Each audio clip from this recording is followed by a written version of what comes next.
be that if the Indian innings is anything to go by, players get to their 30s and lose a bit of concentration and try and play a rash shot. Maybe it's that sort of surface where you think you're in, but you're not quite. Vastrakar with ball number 3, full outside our stump. She goes to drive, doesn't quite make the connection. Ball goes to the fielder at mid-on. Harmanpreet Kaur picks it up, no run. Pooja Vastrakar is more of a batting all-rounder in this team. Averages around 45 with the ball in one-day cricket. So is in this team essentially to do a job with bat. Had a rather uneventful stay. Got dismissed of an LBW, was overturned on review, then LBW 2 balls later to Charlie Dean. So it wasn't a happy outing for Vastrakar today. 4th ball of the over, short and wide outside off stump, comfortably punched off the back foot. There are gaps now in the field. There is a sweeper on the offside now that the power play has come to an end. And it's a single to Nat Seva, moves on to 27, takes England's score on to 41. Heather Knight just needs to hang around. She doesn't need to do anything silly. 9 of 27 is perfectly acceptable. Wear India down. Break that early momentum that they got with those early wickets. 5th ball of the over is full by Vastrakar, almost Yorker length, and Heather Knight is waiting for it, ready for it. Middle in leg stump. She just brings the bat down in time, opens the face, and it goes to the fielder at short cover, no run. More Indian support, you think, at the ground than English. So we just get visuals of some of the fans. It's wonderful, these grass banks in New Zealand. There's never a bad view in New Zealand. No matter where you look, you'll find a pretty picture. That's just how it is. Final ball of the over is slashed. It was full outside off stump. Had she found the gap, it could easily have been a couple of runs, if not more, but it goes straight to the fielder at point, so no run. Ends another tidy over from Vastrakar, just 2 off it, and that is the end of over number 12. England now 41 for 2. अभी तक एक भागीदारी पनप चुकी है और ऐसा लगता है कि ये भागीदारी अगर लंबी खींच गई तो भारत की संभावनाओं को इससे विराम मिल सकता है, लेकिन यहां पर एक विकेट अगर चटका दिया तो फिर से एक बार भारत इस जहाज में से कुछ छेद कर सकता है और कुछ उसे डुबाने की कोशिश कर सकता है। क्रिकेट का खेल ही ऐसा है कि भागीदारियां बनती है, आशाएं बनती हैं, लेकिन जैसे ही भागीदारियां टूटती हैं तो फिर आशाएं बिखरने लगती हैं और भारत की कोशिश तो यही है। मुझे तो ये अच्छा लग रहा है कि इतना कम स्कोर बनाने के बाद भी भारत ने बहुत ही साहस के साथ सामना किया, रन लेने की इच्छा के साथ बॉलिंग की और जो उनकी तमन्नाएं थी वो पूरी भी हुई। शुरू में ही बढ़िया बॉलिंग से 2 विकेट चटका दिए, तीसरा विकेट भी मिल सकता था। और इस बार नए ओवर की पहली गेंद राणा की ये गेंद थी फ्लाइटेड और आगे आकर हाफ वॉली पर लिया, ड्राइव किया ऑन साइड में मिड ऑन की तरफ बिना किसी रन के, क्योंकि गेंद सीधी फील्डर के पास गई थी। 41 रन 2 विकेट के नुकसान पर। रनों की रफ्तार तो कोई मुद्दा है ही नहीं, सवाल 10 विकेटों का है। भारत क्या कोशिश करके 10 विकेट ले पाएगा? फिलहाल 2 विकेट तो ले चुका है। अगली गेंद फिर से आगे आकर हाफ वॉली पर लिया, ड्राइव करने की कोशिश की बॉलर के ठीक पास है, लेकिन बॉलर होशियार थी चौकन्ना राणा, जिन्होंने वो पहला कैच लिया था बहुत बढ़िया और बैट्समैन को आउट किया था हायत को, तो वो अद्भुत कैच था। यहां पर बॉलिंग की भूमिका निभा रही है और इस बार ऑफ स्टंप के बाहर से स्वीप किया, मिड विकेट पर स्लॉग स्वीप। ये तो इसका मतलब ये कि अब गेंद उनके बैट पर है, विद द टाइड इसे स्वीप कर दिया और ऑफ स्टंप के बाहर से स्वीप किया, तो ये मतलब जरूर है कि पैड पर लगी तो नॉट आउट करार दिए जाएंगे क्योंकि ऑफ स्टंप के बाहर से स्वीप कर रहे हैं। तो सुरक्षित एक जगह है, मिड विकेट पर 1 रन, 42 रन 2 विकेट के नुकसान पर। हर रन का अपना महत्व है इस जगह पर, क्योंकि भारत चाहेगा कि रनों को सुखा दें। ये फिर से ये स्वीप स्ट्रोक का बहुतायत से उपयोग कर रही हैं भारतीय स्पिनर्स के सामने। पहला रन तेजी के साथ लिया, दूसरे रन की तलाश कर रही हैं, लेकिन उनको लग गया कि तलाश पूरी नहीं होगी, ये हो नहीं सकेगा, तो वापस अपने कदम खींच लिए क्रीज में। 43 रन 2 विकेट के नुकसान पर। स्ट्राइक अदलते बदलते रह रहे हैं, दोनों खिलाड़ियों को बराबर स्ट्राइक मिलती जा रही है। शिवर अब सामना कर रही हैं, ये अच्छी गेंद थी ऑफ स्टंप पर और धीमी गेंद कर रही है राणा, जो कि भारतीय स्पिनर्स की विशेषता है, धीमे करते हैं ताकि वहां पर बाइट मिले, गेंद को पकड़ मिले और पकड़ के बाद फिर स्पिन होने में सहायता मिले। लेकिन इस विकेट पर कोई ज्यादा स्पिन देखने को मिला नहीं है। 13वां ओवर की आखिरी गेंद है, ये थोड़ी शॉर्ट थी और पहले आगे आना चाहती थी, लेकिन फिर पीछे हटी, गेंद को आने दिया अपनी तरफ और फिर रक्षात्मक तरीके से खेल दिया बिना किसी रन के। ओवर की समाप्ति 43 रन 2 विकेट के नुकसान पर। तो भारत कड़ा मुकाबला करने की कोशिश कर रहा है। 30 गेंदबाजों ने तो बहुत बढ़िया बॉलिंग की और हमने देखा किस तरह झूलन गोस्वामी और दूसरी तरफ से मेघना ने बहुत बढ़िया बॉलिंग की और लगातार जो बैट्समैन है, इंग्लिश जो बैट्समैन है, उनको परेशान रखा। और जिस लेंथ पर बॉलिंग थी उसने बहुत ही असर दिखाया, क्योंकि जिस जगह पर बॉलिंग कर रहे थे और लगातार, एक बार नहीं, लगातार निरंतर ऑफ स्टंप की लाइन पकड़े हुए बॉलिंग कर रहे थे और बैट्समैन को न आगे बढ़कर खेलने की इजाजत दे रहे थे, न पीछे हटने की स्वतंत्रता दे रहे थे। तो इस तरह से उनको बांध कर रखा था और दबाव में आकर 2 विकेट लेने में सफल भी हुए। लेकिन अभी भी ये नाकाफी है। 43 रन 2 विकेट के नुकसान पर। वस्त्रकार बॉलिंग कर रही है, हल्के से खेला ऑफ साइड में, बल्ले का मुंह खोलकर पॉइंट की तरफ, पॉइंट से आकर गेंद को फील्ड किया, कोई रन नहीं। और वाइट का जो पहला विकेट गिरा था वो तो राणा ने इतना बढ़िया कैच लिया था, उसकी जितनी प्रशंसा की जाए कम। और दूसरा विकेट जो बिमॉन्ट का गिरा था झुलन ने, वो भी पैड पर पहले लगी, और बैट और पैड एक साथ ही चला था लेकिन पैड पर पहले लगी और बॉलर ने बहुत बुद्धिमानी के साथ अपने विकेट कीपर की सलाह पर और कप्तान की सलाह पर आखिर वो लिया था रिप्ले और उसके बाद आउट करार दी गई थी। तो दूसरा विकेट मिल गया था। इसी बीच अगली गेंद को पुश किया ऑफ साइड में बिना किसी रन के, रक्षात्मक तरीके से 43 रन पर 2 विकेट। यह है इंग्लैंड का स्कोर। शिवर खेल रही हैं 28 रन पर, लेकिन सामना फिलहाल कर रहे हैं 10 रन पर नाइट।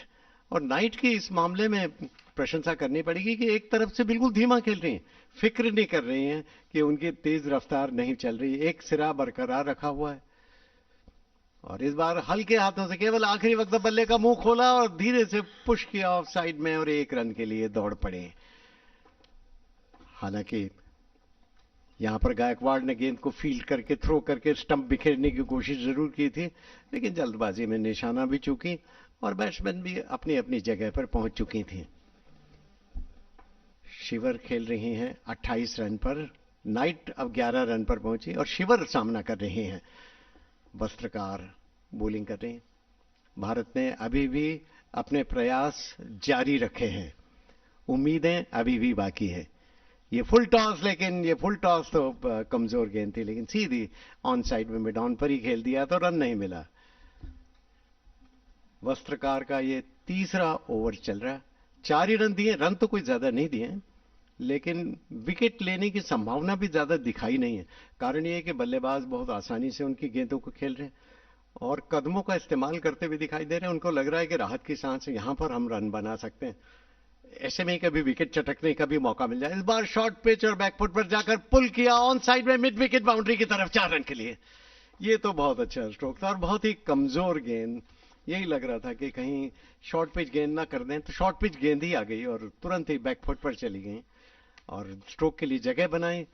टाइमिंग बहुत अच्छा, शरीर का संतुलन शानदार और बल्ले से जो टंकार निकली ना गेंद के टकराने की मधुर आवाज, उससे लगता था कि ये बाउंड्री लाइन पर जाकर ही दम लेगी। तो 4 रन और मिल गए। शिवर बात की बात में 32 रन पर पहुंच चुकी हैं। ये अच्छी गेंद थी इस बार। ये सही जगह, सही इलाका है जहां पर गेंद करनी चाहिए, ऑफ स्टंप पर, ऑफर मिडिल स्टंप पर। रक्षात्मक डिफेंड किया रक्षात्मक तरीके से बिना किसी रन के। ओवर की समाप्ति, स्कोर हुआ 48 रन 2 विकेट के नुकसान पर। इंग्लैंड जबकि पीछा कर रहा है 135 रनों का। Just another 87 to get of 36 overs. That could look easy if these two bat. That could look tricky if either of them or both are dismissed. So that's the challenge.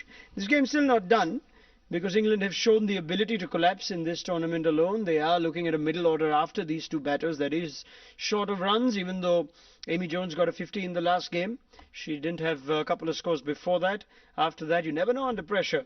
But just the face, the expression of Mithali Raj, we got to see on the 5th ball of that over from Vastrakar that was pulled away for 4, that short ball, just kind of led us to believe that she's a bit frustrated that these boundaries are coming easy. I mean, Nat Siva has gone to 33 without breaking a sweat as Sneh Rana starts a new over. Off spinner that she is, right arm over to Heather Knight, who's worked it onto the offside, length and off stump, but she had enough time to just roll her wrists and pick up a single. Siva's on strike now. Rana lines up to bowl her second ball of the second over. Good line, probing line. The one that worked for Charlie Dean just outside the off stump, inviting the right-hander to drive. And she drives straight back to the bowler, no run. There hasn't been a moment of panic for England in the last half hour or so. Here is Sneh Rana. Siva's on strike, right arm over the wicket. Bowls into the surface, short of a length. Siva goes onto the back foot and just works it onto the onside. Fielder at D backward square. Picks up and collects, and by that time a single is taken, which brings up 50 for England.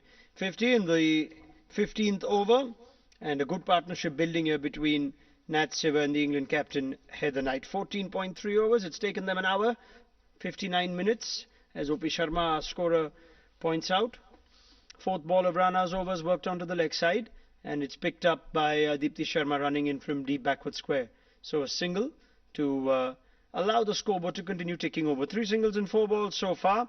If you go back to that big moment when Julan Goswami bowled to Nat Siva, 5th over, Siva was on no more than 4 at the time, and the ball ricocheted off bat and boot and rolled into the stumps, but the bails did not dislodge. After that, it's been pretty easy for Nat Siva, who's playing almost a shot and over and getting a boundary for it, as she does now as well. 5th ball of the over is pitched up outside the off stump, and it's just hoiked away. It didn't look pretty. It perhaps was worthy of a cover drive, but she's ended up just finding the gap. It can't call it a conventional sweep, but she's just found the timing on that beautifully, and the placement is to perfection. So it's a bit of a lofty sweep all along the ground.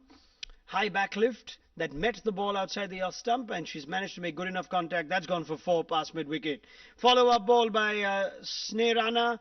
In fact, that's another boundary. It's again tossed up outside the off stump, and Siva's just eased it past the fielder at point in the offside and short third. She's found another gap, and she's just put enough power behind it for the ball to roll along on this fast outfield to get to the third man boundary for 4. So that's another boundary. 2 boundaries to end the over. Brings up the 50 of the partnership between Nat Siva and Heather Knight. It's come in pretty good time. 72 balls. As O.P. Sharma points out, 43 minutes is what it's taken England's captain and their premier all-rounder in Nat Siva to just ease the nerves and the tension in the England dressing room. So they've gone to 59 now, at the end of over number 15. So the runs are coming. They're up to nearly 4 and over. In fact, in the last 3 overs, they've managed 3 boundaries. And at the bat of Nat Siva is looking dangerous and ominous now. 41 of 42, 7 boundaries. Heather Knight, 13 of 35. Just needs to keep batting and keep supporting the more prolific run scorer in Nat Siva. She's got a good record against India. This is her 15th match. Her 456 runs, a highest score of 85, 3 half centuries and an average of 43.5. So she likes batting against India, does Natalie Siva. As Jatin Sood points out, our statistician with some fine numbers on the money. And Nat Siva now looking dangerous. They need a wicket from somewhere. Sneh Rana ineffective, 2 overs done for 13. Rajeshwari Gaikwad ineffective, 2 overs done for 14. So the sort of choke that England spinners had put on India's batters, India spinners are unable to reciprocate with. We saw the likes of Sophie Eccleston and Charlie Dean put in a wonderful partnership of spin from both ends between them. 17.2 overs, 2 maidens, 5 wickets, and just the 50 runs conceded. Eccleston going at 3 and over, Dean going at 2.76, and in the bargain also registering her best figures in ODI cricket, 4 for 23 for Charlie Dean. Charlotte Ellen Dean, known by Charlie in this England side, will remember this day for her best returns in ODI cricket in what is still a young and promising career. 15 overs bowled, and England have gone on to 59. All they need is 76 now from 35 overs. Drinks were just taken. While drinks were taken, just to remind you, 10 past or half past 10 in the morning in India, Heather Knight won the toss earlier this morning, big moment in this game, and decided that England will bowl first. Her bowlers backed her decision. Anya Shrapsul with 2 wickets early. A run out that saw India rocked at 28 for 3 inside 8 overs.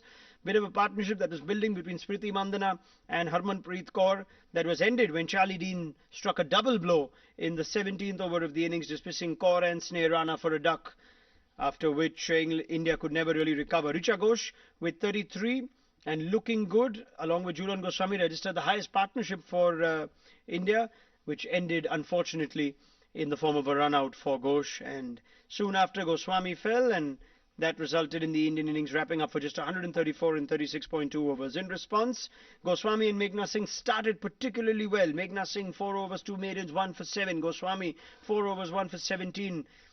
Dismissing both English opening bats pretty quickly, Tammy Beaumont and Danny Wyatt. They were 2 for 4 inside the third over. Since then, though, an excellent partnership between England's captain and Nat Siver. So Heather Knight and Nat Siver doing a good job, as Rajeshwari Gaikwad is changing ends and coming to bowl some left-arm spin in the 16th over.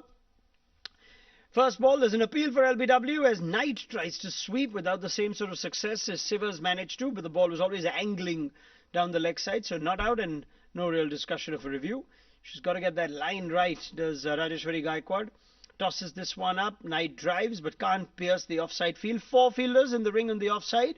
If she manages to get it through, there's a boundary for the taking, as Shiva showed us in the previous over of Sneha Rana.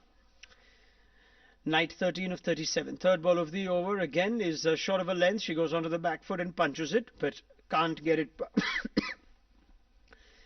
can't get it past the infield. So a single, beg your pardon, for or rather a dot ball for Heather Knight. Can't get it past the inner ring. Gaikwad into a third over, none for 14 and 2.3. Slip in place. The line on the fourth ball is on leg stump. Worked away onto the leg side. Again, no run. At least pile up the dot balls, a maiden over or two, and suddenly things can happen. Right now, the problem for India has been Siver has comfortably managed a boundary almost every few balls. Against the spin, she's raced on to 41 of 42. Fifth ball of the over. This time, the England captain manages to punch the infield, gets a single. There is a sweeper on the offside, which takes Knight onto 14 and England onto 60. Final ball of Gaikwad's third over coming up. Can she get a moment of magic? Can India find a moment of magic, or at least a moment of good fortune in the field to try and break this partnership that's taking the game away from them? Final ball of the over is cut by Siva to the fielder at point. No run. Ends the over from Rajeshwari Gaikwad. Tidier over than she's bowled previously in her spell so far. And that keeps the score for England at 60 for 2 at the end of over number 16. Back to Sushil Doshi for the next couple of overs in Hindi. और जैसे जैसे run बनते जा रहे हैं वैसे वैसे हमें लग रहा है कि भारत की संभावनाएं जीत के लिए जो कोशिश कर रहे थे उसकी तरफ से धूमिल होती जा रही हैं, लेकिन फिर भी कोशिश तो करनी ही पड़ती है. भारतीय टीम कोशिश पूरी कर रही है और मैं समझता हूं कि एक किस्मत का बहुत बड़ा हाथ इसमें रहा है. इंग्लैंड की टीम जब काफी संकट में थी, 2 विकेट गिर चुके थे, तभी शिवर जबकि केवल 4 रन पर खेल रही थी, तब एक गेंद जो झूलन गोस्वामी की थी वो बिल्कुल स्टंप की तरफ चली गई. स्टंप पर लगने के बाद भी गिल्ली नहीं गई, क्योंकि गिल्ली का जो ग्रूव रहता है उसमें से गिरी नहीं और इसी कारण वो बच गए. तो ये किस्मत का बहुत बड़ा हाथ रहा. अन्यथा 3 विकेट अगर जल्दी जल्दी गिर जाते और तब शिवर केवल 4 रन पर खेल रही थी और ये देखते हुए कि अब 41 पर नॉट आउट हैं, आप अंदाज लगा सकते हैं कि किस तरह राहत की सांस ली होगी इंग्लैंड ने. ये पूजा वस्त्रकार बॉलिंग कर रही है और इस बार ड्राइव किया ऑफ साइड में, पॉइंट और कवर के बीच में से खूबसूरत ड्राइव, 4 रन. कोई मौका नहीं किसी भी फील्डर के लिए. ओवर पिच से और आगे निकल कर आए, कदमों का अच्छा इस्तेमाल. नाइट ने बहुत देर बाद अब हिम्मत दिखाए और जिगर के साथ आगे निकल कर आए और हाफ वॉली पर लिया. ड्राइव जब तक उनको लगेगा नहीं तब तक वो ड्राइव करती नहीं है. बिल्कुल जिसको कहते हैं अनुशासन की मूर्ति बनी हुई थी.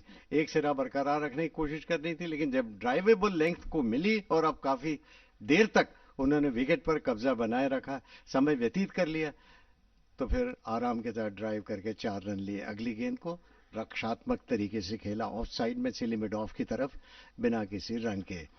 नॉइट खेल रही हैं 18 रन पर. 64 रन बन चुके हैं.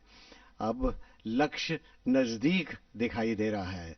और भारत के कैप्टन के कप्तानी के हिसाब से मिथाली राज का जो परसेंटेज है 151 मैचों में 88 मैचों में जीत हासिल की और 60 मैचों में जीत हार पराजय मिली, तो उनका प्रतिशत जीत का बेहतर ही है। लेकिन अगली गेंद को धीरे से स्टीयर किया, पहला रन तेजी के साथ लिया, दूसरा रन लेना चाहते हैं, हाँ ना हुआ, लेकिन फिर भी आखिर में निर्णय कर लिया कि नहीं लेना है, हालांकि दूसरा रन मिल सकता था।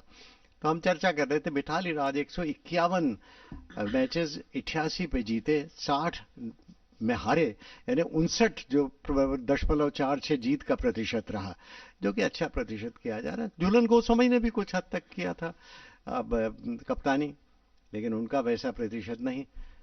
मिथाली राज एक बल्लेबाज की हैसियत से बहुत बड़ी बल्लेबाज के रूप में नाम पाया उन्होंने दुनिया भर में। इस बीच अगली गेंद को रक्षात्मक तरीके से खेला वह बॉलर की तरफ, और बॉलर ने अपने फॉलो थ्रू में उसे फील्ड किया, फिर धीरे धीरे अपने बॉलिंग मार्ग पर जा रही हैं। वस्त्रकार चौथा ओवर चल रहा है, 13 रन दिए हैं, ये ओवर भी महंगा ही जा रहा है, 5 रन तो दे चुकी हैं, 4 बॉल हो चुकी हैं, और शिवर 41 रन पर खेल रही हैं। ये इस बार उठाकर मारने की कोशिश की थी और कामयाब भी रही, मैदान के ऊपर से 4 रन लॉन्ग ऑन बाउंड्री की तरफ। ये जानबूझकर जैसे ही उनके इलाके में गेंद आई उन्होंने उठाकर मारा, हिम्मत के साथ, दिलेरी के साथ, और मैदान के फील्डर को आसानी के साथ उन्होंने पार कर लिया। जानबूझकर ऊंचा उठाकर मारा, बॉटम एंड का उपयोग किया, 4 रन लॉन्ग ऑन बाउंड्री की तरफ। बढ़िया स्ट्रोक, ताकतवर स्ट्रोक, हिम्मतवर स्ट्रोक, और खेल को दुश्मन की गली में ले जाने वाला स्ट्रोक। बहुत बढ़िया तरीके से वो खेल रही हैं, और भारत के सामने अक्सर वो बढ़िया ही बल्लेबाजी करती हैं, और इस बार ऊंची उठ गई। ये बढ़िया, जैसे ही मैंने कहा कमेंटेटर कर्स, और ये आउट। इस बार टॉप एज लग गया, ऑन साइड में खेलने लीडिंग एज मिला और ऊपर की तरफ उठ गई, और पूजा वस्त्रकार ने आखिर ये विकेट हासिल कर लिया जिसकी तलाश थी, और भारत को तीसरी सफलता मिल गई, अद्भुत सफलता। और ये जैसे ऑन साइड में खेलना चाहती थी, लेकिन लीडिंग एज, और सीधा कैच गया, झूलन गोस्वामी ने उसे कैच लिया, और उसके साथ ही ये तीसरा विकेट गिर गया। तो बहुत ही महत्वपूर्ण विकेट मिल गया। अभी भी खेल में रोमांच बाकी है। आउट होकर वापस जा रही हैं पवेलियन में नेट। शिवर 45 रन पर 5 रन बाकी थे उनके अर्धशतक में, कॉट झूलन, और वस्त्रकार ने आखिर वो विकेट लिया जिसकी तलाश थी भारत को। Yes, 5 short of what would have been a 16th ODI 50 for Nat Shiva. It looks like it's the day for batters to get out against the run of play. Suddenly when they're looking comfortable, Sushil Doshi, they do something that we think, oh, what's happened here? This wasn't necessarily a great ball. We'll have to just wait and see if it was a slower ball. But it did look like Nat Shiva was beaten by the lack of pace, and that resulted in the face of the bat closing soon, and the ball just popped up for a dolly of a catch. Interestingly, though, things just seem to happen today. Either batters are losing concentration, or maybe there's something in this surface that we're not quite seeing, but no one can get to 50. There's a curse to the 50 today. ये बात तो सही है, किसी के भी 50 run नहीं बने, इसका मतलब ये कि विकेट पे उतना आसान नहीं है। दूसरी बात, ये मुकाबला बड़ा है। देखिए, मुकाबला जब इस तरह का होता है ना, महामुकाबला जिसे हम कहते हैं, कि एक पुरानी चैंपियन और दूसरी उप विजेता टीम आपस में एक दूसरे के खिलाफ खेल रही हैं, तो बहुत सारा दबाव आपके ऊपर आ जाता है, और ये बहुत आसानी के साथ कैच झूलन गोस्वामी को लीडिंग एज मिला, और ये क्या थी, ऑफ स्टंप के थोड़ी सी बाहर थी, और उतनी शॉर्ट थी नहीं कि आप इस तरह से ऑन साइड में पुल मार सकें, और इसीलिए लीडिंग एज मिला। ये समझ भी गई बैट्समैन भी कि गलत स्ट्रोक लग गया। और झूलन गोस्वामी तो ऐसा कैच तब भी लेती थी जब बचपन में वो 8 साल की थी, अब तो छोड़ने का सवाल ही नहीं होता। बहुत ही आसान कैच, लड्डू कैच ले लिया उन्होंने, और 69 पर तीसरा विकेट गिर गया है। अब हेदर नाइट सामना कर रही हैं वस्त्रकार के आखिरी गेंद का, और ये गायकवाड़ बॉलिंग कर रही हैं, और जोन्स जो नई बैट्समैन आई हैं वो सामना कर रही है, क्योंकि वो आखिरी गेंद पर उन्होंने जब रन ले लिया था, तो इस तरह से अब जोन्स सामना कर रही। 69 पर 3 ये है स्कोर, और ये ड्राइव किया अच्छा, लेकिन शॉर्ट कवर पर फील्डर मौजूद है, उसको लगकर ही गेंद चली गई, तो कोई रन नहीं मिला। तो मैच में दिलचस्पी फिर से लौट आई है, मैच में रोमांच फिर से कायम हो गया है। क्या भारत एक विकेट और ले पाएगा ऐसी स्थिति में? ये अगली गेंद फ्लाइट किया, ऑफ स्टंप पर शफल करते हुए अपने ऑफ स्टंप के सामने आए, पुश किया सीधा बॉलर के सामने। अभी अभी आई हैं, अभी अभी जाना नहीं चाहेंगे, इसलिए शुरू में थोड़ा ध्यान और अनुशासन बरतने की कोशिश कर रही हैं। अभी रन बनाने का सिलसिला नहीं शुरू किया है। ये रक्षात्मक तरीके का खेल, गेंद के स्पिन को दबाया, और गायकवाड़ यूं स्पिन काफी कराती हैं क्योंकि गेंद को फ्लाइट करती हैं, गेंद से पकड़ मिलती है विकेट से, और इसी कारण गेंद स्पिन होती है। तो स्पिन तो कराती हैं, इसमें तो कोई संदेह नहीं है, और काफी हवा देती हैं। तो इस कारण उनको काफी सम्मान की दृष्टि से देखा जाता है अंतर्राष्ट्रीय क्रिकेट में। और जोन्स भी समझदारी के साथ खेल रही हैं। उनको मालूम है कि जल्दबाजी उनके हित के विपरीत होगी, टीम के हित के भी खिलाफ होगी, और इस बात को समझ कर ही खेल रही। दूसरे सिरे पर नाइट तो जमी हुई हैं, कप्तान है, टीम को बराबर प्रेरित कर रही हैं, और खेल की दिलचस्पी को बहुत ही दिलचस्पी के साथ निहारा भी जा रहा है दर्शकों द्वारा। अगली गेंद रक्षात्मक तरीके से खेला वापस बॉलर की तरफ, और उसी के साथ ये ओवर की समाप्ति है। Yes, just what Mithali Raj would have wanted following the wicket of Nat Siva against the run of play. You want to follow that up with a tidy over. And Rajeshwari Gaikwad, who's been expensive, going for 15 of her first 3, has managed to bowl a really tight over to the new bat, Amy Jones, England's wicketkeeper. So 6 dot balls that result in a maiden over and take the score onto 69 for 3 at the end of 18 overs. The equation is still very much in England's control. But that wicket, if you ask the Indian team which of the two batters you'd wanted, they would have said Nat Siva. She was the one that was looking dangerous, like she'd take the game away from India pretty soon. Another 20 minutes at the crease and she perhaps would have. So 45 or 46, 8 boundaries. With due respect to Heather Knight, she's looked uncomfortable. She hasn't looked as fluent as she's known to be. Perhaps chose to play second fiddle. 19 of 43 and counting, as the first ball of the 19th over is now about to commence. Pooja Vastrakar perhaps getting another over as a result of that wicket of Nat Siva. Here she is running in, right arm over the wicket, and full outside the off stump, nicely punched away. Use the pace of the bowler, and that's going to be 4 past cover point. Just when the pressure had to be maintained. It's a nice half volley outside the off stump. To her credit, though, she had to find the gap, and she found it with perfection. There was a fielder at point, a fielder at cover. It's nicely in between the two, and that gives Heather Knight her 4th boundary of this innings. 23 not out. The England captain, who now has to take over from Nat Siva as the set bat out in the middle, has to ensure that the other bat in Amy Jones doesn't have a lot of pressure on her. And we will have to see very curiously in this period of play now what sort of gear shift Heather Knight approaches. Full outside off stump is ball number 3. Knight looks to use the pace once more and work it past the fielder at point, but it goes straight to that fielder at point, so it's a dot ball. Just trying to analyse that wicket again. It was a soft dismissal really of Nat Siva, who otherwise looks so comfortable. Wonder if Vastrakar's better off trying to bang it into this pitch. She has to get the length right, because if she's too short she'll struggle. But something seems to happen if you manage to just roll your fingers over it. Perhaps cutters are in play. Vastrakar is known to make things happen, which is why she's been given an extended spell here. As the 4th ball of the over is of a good length, just on off stump. It's defended solidly by Heather Knight, so it's a dot ball. 73 for 3 now. As the game approaches its 19th over. 2 balls to go. Here's Vastrakar again. And that's full outside the off stump, and it's managed to just be guided by Heather Knight to 3rd man for a single. That takes her score onto 24, and the score of England onto 74 for 3, requiring another 61 in 31.1 overs. Bowling options, still plenty for Mithali Raj. Will she bring back Meghna Singh for the new batter? Standout bowler today, 4 overs, 2 maidens, 1 for 7. Will she bring back her most experienced pacer in Jhulan Goswami? Gaikwad bowling well. That last over was a maiden. Deepti Sharma is an option, bowls some very handy off spin. So you could have Deepti Sharma services if you'd like. Sneh Rana has been effective in this tournament, though she had a quiet couple of overs. Last ball of the over is a dot ball, and that keeps England onto 74 for 3 at the end of over number 19. Heather Knight, the England captain, on 24, and Amy Jones, the England wicketkeeper, who's just joined her, still to get off the mark. Amy Jones, who has one half century to her name in this Women's World Cup. Otherwise, has been around a while. 61 matches for her, an average of 26, nearly 1,300 runs, 8 shy of 1,300 runs, and a highest score of 94. 10 half centuries, the most recent being that game against the West Indies, or rather against South Africa, beg your pardon. It was India that played against the West Indies. So managed a good half century after scores of 4 and 1. So needed those runs and perhaps couldn't come at a better time. England need her and her experience to get past this rather gettable total of 135. India need a wicket. Back-to-back wickets would certainly help their cause. Rajeshwari Gaikwad starts a new over. The first ball of the 20th is paddle swept by Jones for 2.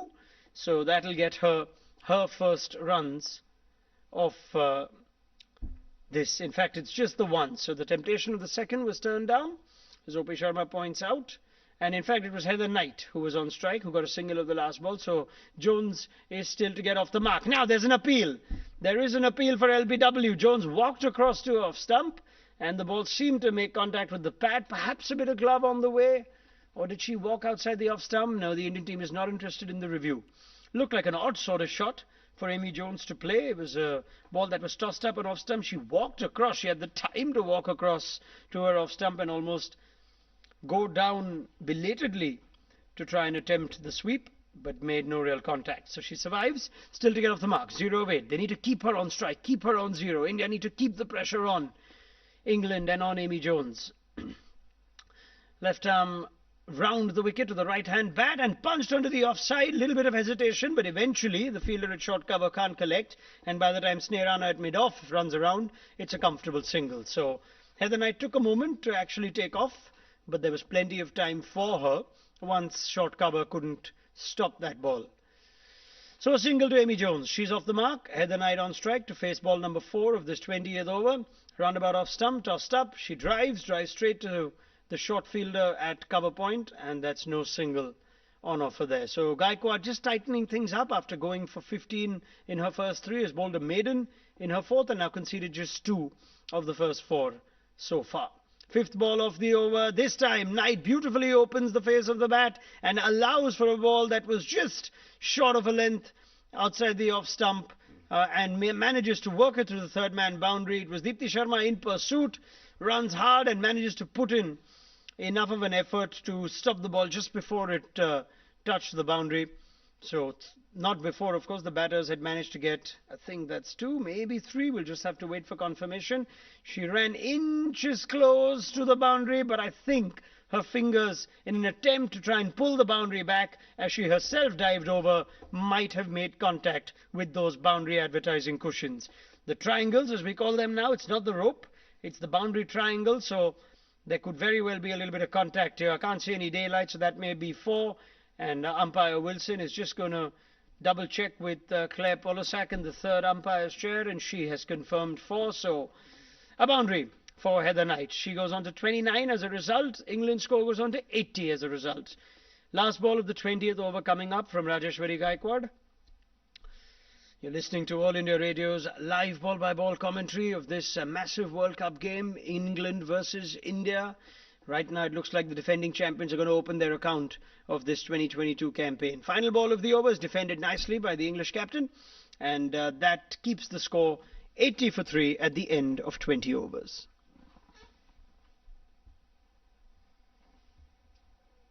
अस्सी run का मतलब ये है कि काफी नजदीक पहुंच गए हैं लक्ष्य की तरफ, और लक्ष्य पहले जो कभी बीच में काफी दूर लगता था जब 2 विकेट जल्दी से गिर गए थे, लेकिन उसके बाद फिर भागीदारियां पनपने लगी, और क्रिकेट जैसा हम अक्सर कहा करते हैं भागीदारियों का खेल होता है, और इंग्लैंड ने फिर से एक बार अपने आप को संभाला और एक जीत की स्थिति में फिलहाल दिखाई दे रहा, लेकिन अभी भी इसके कई रंग देखने बाकी हैं। अभी भी अगर 1-2 विकेट जल्दी गिर जाते हैं तो मैच में नाटकीय परिवर्तन हो सकता है। झूलन जो 1 विकेट ले चुकी हैं, अब वो बॉलिंग के लिए लाई जा रही हैं, ये सोचकर कि यहां पर ऐसी स्थिति है जबकि या तो कुछ करो या फिर मरो, यानी कि, और मैं हमेशा कहा करता हूं जिसको आपको आप कर सकते हो उसके लिए मरने की जरूरत क्या है। ये अगली गेंद को ऑफ साइड में झूलन की जो नए ओवर की पहली ही गेंद थी, ड्राइव किया ऑफ साइड में पंच करके और कवर की तरफ खेला, कोई रन नहीं। तो जोन्स ने अपना रन बनाने का सिलसिला तो शुरू कर दिया है। 1 रन पर खेल रही हैं, नाइट दूसरे सिरे पर 29 रन पर खेल रही हैं। इंग्लैंड 80 रन बना चुका है, 4 रन का औसत चल रहा है प्रति ओवर, करीब करीब 4 रन। तो इसका मतलब ये है कि रनों की रफ्तार का तो कोई मुद्दा ही नहीं, सवाल यही कि विकेट नहीं गिरने चाहिए, इंग्लैंड की तरफ से ये मुद्दा है। और इस बार आखिरी वक्त बैट का मुंह खोला और धीरे से स्टीयर किया डीप बैकवर्ड पॉइंट की तरफ और 1 रन के लिए दौड़ पड़े, क्योंकि बैकवर्ड पॉइंट पर जो फील्डर खड़ा था उसको अपनी बाईं तरफ दौड़ना पड़ा था, इस कारण 1 रन तो बनना वहां पर लाजिमी था। तो इस तरह 81 रन हो गए 3 विकेट के नुकसान पर। हर बढ़ता हुआ रन भारत के लिए मुश्किलें पैदा कर रहा है और इंग्लैंड को आश्वस्त कर रहा है कि वो लक्ष्य की तरफ बढ़ सकती हैं। आज भारत ने बल्लेबाजी में वैसा प्रदर्शन नहीं किया जिसकी की अपेक्षा थी। और झूलन की ये गेंद को फिर से अब उसी इलाके में बार बार रन ले रही हैं। आखिरी वक्त पर बल्ले का मुंह खोलकर स्टीयर करके 1 रन लिया, एक और रन इस तरह बन गया। तो हेदर नाइट 30 रन पर खेल रहे हैं, कुछ बहुत अच्छे स्ट्रोक्स लगाए, ज्यादातर ऑफ साइड में उनके स्ट्रोक्स, ऑफ ड्राइव्स कुछ बहुत ही खूबसूरत, उनका पसंदीदा इलाका नजर आ रहा ऑफ साइड में, पॉइंट और कवर के बीच में या कभी कवर और एक्स्ट्रा कवर के बीच में। तो ये उनकी खासियत है कि ऑफ साइड में अधिकांश स्ट्रोक्स खेलती हैं। लेकिन उसका कारण ये भी है कि उनकी जो बॉलिंग की जा रही है वो भी ऑफ स्टंप के बाहर ही की जा रही है। अगली गेंद इस बार ऑफ स्टंप के कुछ ही बाहर और शफल करते हुए अपने ऑफ स्टंप के सामने की तरफ आई, जोन्स पुश किया ऑफ साइड में मिड ऑफ की तरफ और कोई रन नहीं। लेकिन ये अभी तक जो मुकाबला चल रहा है ये कहना पड़ेगा कि इसमें पलड़ा इंग्लैंड टीम का भारी दिखाई दे रहा है। भारत अब इसमें पिछड़ा हुआ नजर आ रहा है। हेदर नाइट जब तक विकेट पर कायम है 30 रन पर खेल रही हैं। ऑफ साइड में इन 30 रनों में, जैसा कि मैं जिक्र कर रहा था, 21 रन ऑफ साइड में ही बने हैं 30 रनों में से। तो इसी कारण ऑफ साइड की जो फील्डिंग है एक दीवार से खड़ी कर दी गई है। पॉइंट कवर, एक्स्ट्रा कवर और मिड ऑफ, ये 4 फील्डर्स बिल्कुल ये चौका बचाने के लिए एक दीवार के रूप में उपस्थित हैं और उनके हर स्ट्रोक्स को रोक लिया जाता है। 82 रन 3 विकेट के नुकसान पर। इंग्लैंड का स्कोर 21वां ओवर चल रहा है और 21वें ओवर की आखिरी गेंद हो रही है। ये बड़ा मुकाबला है भारत और इंग्लैंड। इंग्लैंड अपने सभी मैच जीत चुका था, अभी हार चुका है और ये मैच पहली जीत की तरफ बढ़ने की कोशिश कर रहा है। और इस बार ऑफ साइड में खेला, लेकिन फिर से वही पॉइंट पर उसी दीवार के पास और फिर से कोई रन नहीं। ओवर की समाप्ति 82 रन 3 विकेट के नुकसान पर। इंग्लैंड का स्कोर और जीत की तरफ लगातार बढ़ता हुआ। भारत को 1 विकेट की दरकार है। 53 रन कुल जीतने के लिए बनाने हैं, 29 ओवर्स बाकी हैं। रनों की रफ्तार जो चाहिए वो 1.83 प्रति ओवर और 7 विकेट बाकी हैं।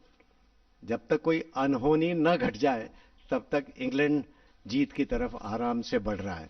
लेकिन ये क्रिकेट का खेल है, इसमें कुछ भी हो सकता है और भारत तो चाहेगा कि कुछ भी हो जाए, लेकिन फिलहाल तो ऐसा दिखाई नहीं दे रहा। विकेट उतना खराब नहीं है, मतलब विकेट पे उस तरह से जैसा आप अपेक्षित कर रहे हैं उसी तरह की गेंदारी टप्पा खाने के बाद, और इस कारण कोई ज्यादा दिक्कत नहीं हो रही जब तक कि कोई गलत स्ट्रोक ही न खेल जाए। जैसे हमने शेवर को देखा तो वो उतनी शॉट थी नहीं जितनी कि उन्होंने पुल करने के लिए बैकफुट पर जाने की कोशिश की और इसीलिए वो लीडिंग एज लगकर कैच आउट हो गई। लेकिन अन्यथा विकेट मासूम सा लग रहा है, बल्लेबाजों के अनुकूल दिखाई दे रहा है। नए ओवर की पहली गेंद हाफ वॉली पर लिया, ड्राइव करने की कोशिश की ऑन साइड में, वाइड मिड ऑन पर, शॉर्ट वाइड मिड ऑन पर एक फील्डर तैनात किया गया है ताकि रन न बने। और अपने ऑफ स्पिन बॉलिंग के साथ दीप्ति शर्मा बॉलिंग कर रही, 72 मैचेस में 81 विकेट्स 30.59 के औसत से ले चुकी हैं। इस बार रिवर्स स्वीप ऑन साइड में और सीधी बाउंड्री लाइन के बाहर 4 रन, बहुत अच्छी तरह से कनेक्ट किया, रिवर्स स्वीप कर दिया था नाइट ने। और लगता है जैसे जैसे समय गुजरता जा रहा है उनका साहस भी उभरता जा रहा है और जो पहले अपने आप को दबाकर खेल रही थी अब उन्मुक्त तरीके से खेल रही हैं और रिवर्स स्वीप भी कर रही हैं। बहुत बढ़िया स्ट्रोक और बहुत ही दुखी हैं इस बार दीप्ति को। मालूम है कि लड़ाका खिलाड़ी हैं, जुझारू खिलाड़ी हैं, टीम को वापस लाना चाहती हैं। ये अगली गेंद बिल्कुल स्टंप के पास है कि stump to stump, middle stump से लेग स्टंप की तरफ आती, कुछ ज्यादा स्पिन नहीं हुई, स्पिनर्स को बिल्कुल मदद नहीं मिल रही है और आराम के साथ खेल दिया स्क्वायर लेग पर 1 रन के लिए। और ये रिवर्स स्वीप जिस तरह से किया था उसके पहले, वो तो बहुत ही, कनेक्शन बहुत मुश्किल रहता है और इसमें आपको गेंद के लेंथ को सही समय पहचानना कि रिवर्स स्वीप के लिए ये सही गेंद है कि नहीं, लेकिन उन्होंने कर लिया, बहुत समय विकेट पर गुजार लिया है, विकेट के व्यवहार को भली भांति जान लिया है। ये बैकफुट पर गई, ऑफ साइड में एक्स्ट्रा कवर की तरफ खेला, पहले रन लेना चाहती थी जोन्स लेकिन रन लिया नहीं। जल्दबाजी करने की जरूरत भी नहीं, 1 रन के पीछे विकेट गंवाना कोई बुद्धिमानी नहीं है, ये बात वो भी जानती है, इसीलिए रन लिया नहीं। ये फिर से रिवर्स स्वीप करने की कोशिश की थी, इस बार अटक गई थी, चकमा खा गई थी और कुछ ऊपर से लगकर, यानी जो ग्लव्स के आसपास से लगकर ऑन साइड में चली गई, तो वो काफी मिस टाइम कर दिया था और मुश्किल में, लेकिन उसके पहले जो रिवर्स स्वीप किया था वो तो बहुत अच्छा किया था। इस बार कलाई का उपयोग किया और फ्लिक किया ऑन साइड में प्लेसमेंट के साथ, कम से कम 1 रन जरूर मिलेगा। तो रन आसानी के साथ बढ़ रहे हैं, बैट्समैन का आत्मविश्वास बैटर्स का बढ़ता जा रहा है, बॉलर्स में थोड़ी निराशा छाती जा रही है और इंग्लैंड जीत की तरफ लगातार अग्रसर हो रहा है। Yes, absolutely, and a large reason for that is Heather Knight, who seems to have shifted gears at the fall of Nat Siver's wicket. When Siver was dismissed a few overs back, Knight was 19 of 43. Since then, she's got 16 of 13. So she's just upped the tempo, found the odd boundary, and ensured that the new bat doesn't have a lot of pressure. Because Amy Jones is struggling. She tried an ungainly, unsuccessful reverse sweep just after Heather Knight showed us how it's done. So she is the set bat and now needs to lead England's charge. Another 47 to get as Julian Goswami starts off another over, the 23rd of the innings, right arm over the wicket, bowling to Amy Jones, who got a single of the last ball to keep strike. As this one just hurries her a little bit, short of a length and off stump, as she manages to just play it onto the onside. No run on that ball. 47 to win for England to pick up their first points of this Women's World Cup 2022. India, on the other hand, need perhaps not 1 but 2 wickets together, and preferably that of Heather Knight. That'll suddenly open things up. If they can manage a couple of wickets, those 47 runs with 5 wickets and a lot of lower order batters could look a lot harder. Challenge, of course, is that this game doesn't run away from India, and other than Nat Siver, no batter has been able to do that. If they have a couple of overs that are 15-20 run overs, then suddenly the game changes. But that's not happened because India have been tight, they've been disciplined, they've tried their best to make a fight out of this game. Second ball from Goswami to Jones is short of a length and off stump. It's worked to the flare at point, no run. Jones batting on 3 of 19. Her captain, Heather Knight, on 35 of 56. 14 boundaries in this innings so far, 6 to Knight and 8 to Nat Siver, who was really looking like a batter who was head and shoulders above the others. Third ball of the over forces Jones to play the full face of the bat. It's middle and leg, the line, and off a good length. She just punches it to mid-on, who is inside the circle, saving 1, so no run. This would be India's second defeat. If England are to get the runs, it would put them in a bit of a scrap, a bit of a fight for a semi-final spot. Multiple teams that will be claiming that spot. South Africa and Australia have been the 2 outstanding teams. Their record is unblemished so far. And India still need to play both those 2 teams. So they've got a tricky campaign coming up. They still have to play Bangladesh. You think India should win that game, but you can never be too sure. Bangladesh having already beaten Pakistan at this year's World Cup. Next ball of the over is just punched back down the ground, another dot ball. So Julian Goswami is keeping it steady, keeping it tight. What India really needs is wickets though. Australia, South Africa and India are at number 3. But a defeat today could very well dent that net run rate too. They might just keep a top spot, but a top 4 spot. But that could change very quickly if they are to have an off day against Australia. That's a massive game over the weekend, India against Australia. Every game important now if they are to keep matters in their own hands. Fifth ball of the over, slightly short of a length. Jones tries the pull, doesn't make the sort of connection she would have liked. And fielder at mid-wicket saves any runs. So 5 dot balls. Goswami on the verge of what will be a maiden over if she is to bowl another one. She'd love a maiden wicket right now. Amy Jones, the England wicket-keeper bat. struggling to get it away. 3 of 22, just looking a bit restless. I wonder if there's a big shot coming from her. She tries the drive. It was uppish, and there was a fielder between cover and point, so a packed offside field. It went off the bounce to her, but it did fall well short. So while it was uppish and not quite in control, it was still relatively safe. It does complete a maiden for Jhulan Goswami, her first of this match, and that keeps England's score on 88 for 3 at the end of 23 overs. They don't really need to worry about that net run rate, which is round about that 1.75 mark. What they need to ensure is that they don't open the doors for India, concede a wicket, especially that of Heather Knight. Deepti Sharma will bowl one more. Her off spin, introduced in that last over, the 22nd of the innings, her first appearance with ball in this match. Forgettable moments with the bat, guilty of a foolish run out at a crucial stage when India had just lost both Yastika Bhatia and Mithali Raj. First ball of the over to Heather Knight, who's looking very comfortable now. Shot of a length on middle in leg, and she just works it around to the leg side and gets a single. So 36 not out for Knight, who has managed 6 boundaries in this innings. Lots of dot balls soaked in the pressure that Meghna Singh and Jhulan Goswami were applying at one point with the new ball. Spinners haven't quite had that sort of impact, though, and that could very well be the difference. England spinners, as we've said, have really managed to dent India's middle order. Dealt severe blows, double strike by Charlie Bell in the terms of wickets for Harmanpreet Kaur and Sneh Rana.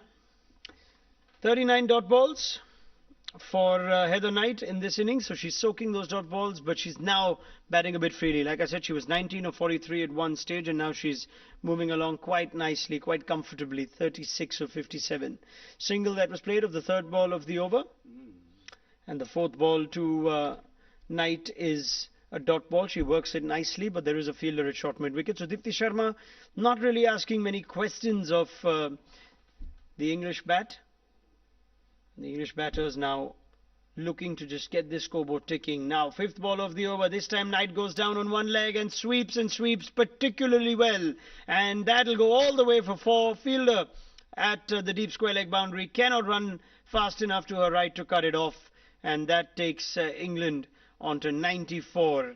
Excellent shot this, because the line was on off stump. Had she missed, there would have certainly been a case for an LBW, but she's confident now, Heather Knight. She's picking the right length, and she's picking the right line as well. Deepti Sharma conceding another boundary and readies to bowl the last ball of her second over, the 24th of the innings. Over pitched on leg stump, just worked nicely by Knight. No undue risks, and a single to keep strike. The English captain moves on to 41. England's score moves on to 95 for 3 at the end of 24 overs. And now she's really looking the part, is Heather Knight. सुशील दोषी। बिल्कुल, Heather night एक कप्तान की पारी खेल रही हैं। वो उन्होंने शुरू में जब मुश्किलें पेश आईं तब एक सिरा बरकरार रखा, एक तरफ से किला अपना बनाए रखा और उस तरफ से विकेट नहीं गिरने दिया। दूसरी तरफ से उन्होंने देखते रहे कि बाकी बल्लेबाज रन बनाते रहे, शिवर रन बनाती रहीं और इस तरह से अभी भी रन बनते जा रहे हैं। और अब जबकि जीत की सुगंध हल्की हल्की उनको आने लगी होगी, तब उन्होंने भी अपने हाथ खोलने शुरू कर दिए और अब ऐसा लगता है कि इंग्लैंड काफी हद तक हावी हो गया है भारतीय आक्रमण पर। उनका आत्मविश्वास बढ़ता जा रहा है और विकेट से भी स्पिनर्स को कोई मदद नहीं मिल रही। देखिए, भारतीय स्पिनर्स को बहुत आशाएं थी कि इस मैच में उनका काफी असर पड़ेगा, उनका प्रभाव काफी हद तक इंग्लैंड के बल्लेबाजों को आतंकित करेगा, लेकिन वैसा हो नहीं पाया और इंग्लैंड के बल्लेबाजों ने उनके ऊपर काफी आसानी के साथ रन बनाए। अब केवल 40 रन बनाने हैं 156 गेंदों में। ये काम काफी आसान होना चाहिए। इंग्लैंड वैसे तो अभी, हालांकि पिछला विश्व विजेता हम बार बार कह रहे हैं और भारत उप विजेता रहा है। पिछली बार दोनों का विश्व कप फाइनल में मुकाबला हुआ था, जो कि बहुत ही नजदीकी मामला था। लेकिन यहां नए ओवर की पहली गेंद को रक्षात्मक तरीके से खेला और 1 रन के लिए दौड़ पड़े, बहुत फुर्ती के साथ। अच्छा तालमेल, अच्छी समझबूझ, केवल आंखों में इशारा हो गया और रन लेने का बहाना हो गया। 39 रन चाहिए 155 गेंदों पर, 96 रन 3 विकेट के नुकसान पर इंग्लैंड का स्कोर। अगली गेंद काफी फ्लाइटेड, ऊंचा उठाकर मारा, आगे आकर हाफ वॉली पर लिया, ऊंचा उठाकर मारा है। बहुत ही बढ़िया स्ट्रोक, बहुत ही ताकतवर स्ट्रोक, और गेंद उनके बल्ले से निकली और आप कह सकते थे कि ये 6 रन के लिए जाएगी। बहुत ही गजब का स्ट्रोक, यानी कि न केवल हाफ वॉली पर लिया, कदमों का बहुत बढ़िया इस्तेमाल, गेंद से हाफ वॉली पर मुलाकात, बॉटम हैंड का बहुत अच्छा उपयोग, और फिर वो जिसको कहते हैं ना हथौड़े वाली शॉट, सीधा लॉन्ग ऑफ के ऊपर से गजब का स्ट्रोक, टाइमिंग बेमिसाल। 6 रन। इंग्लैंड के जो रन बने हैं ये 24 ओवर और 2 गेंदों में 99 मिनट में, बताया हमारे स्कोरर ओपी शर्मा ने।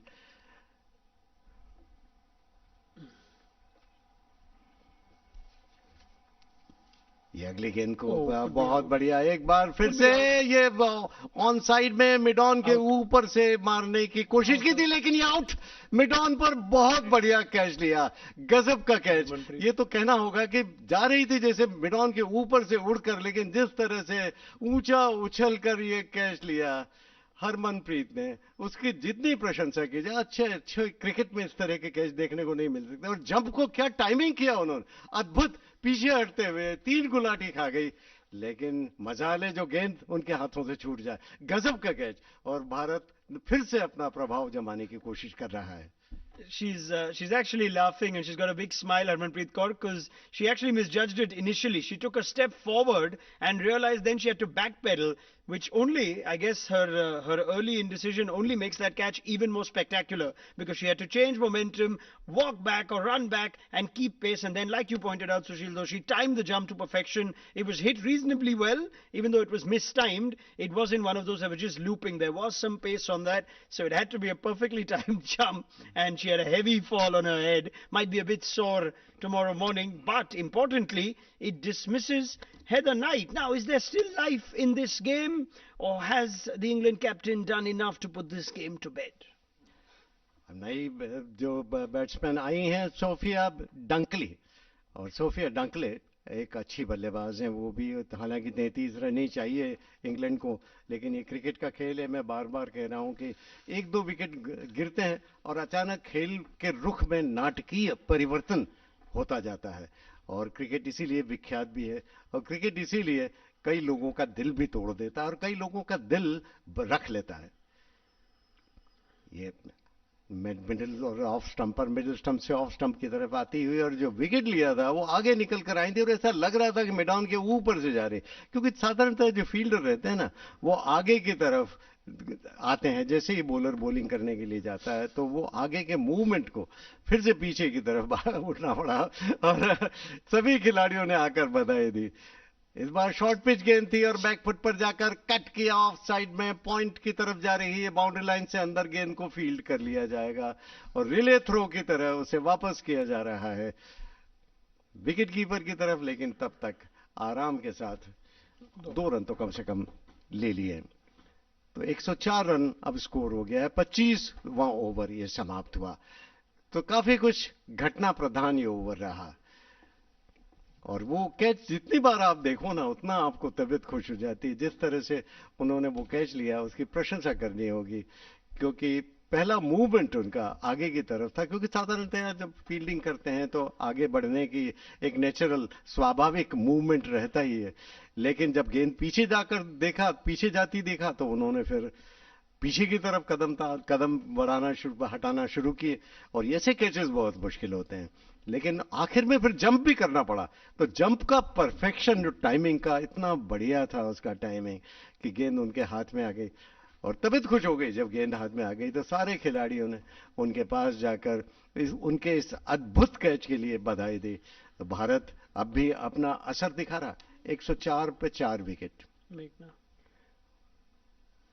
हालांकि 31 रन केवल चाहिए, 6 विकेट बाकी हैं। भारत अपनी तरफ से जो भरसक कोशिश कर रहा है, आखिर दम तक उनके प्रयास को हम निरस्त नहीं कर सकते, और जिस तरह से वो कोशिश कर रहे हैं, और जो कैचेस इस तरह के जब लिए जाते हैं तो ऐसा लगता है कि इससे टीम में जो बात है, कि टीम में जो आगे बढ़ने की प्रवृत्ति है, वो उससे आगे बढ़ सकते हैं। अगली गेंद मेरे लेग स्टंप पर थी और टर्न किया ऑन साइड में मिड ऑन की तरफ, टाइमिंग बिल्कुल भी नहीं। 104 रन 4 विकेट के नुकसान पर 31 रन चाहिए केवल 148 गेंदों में।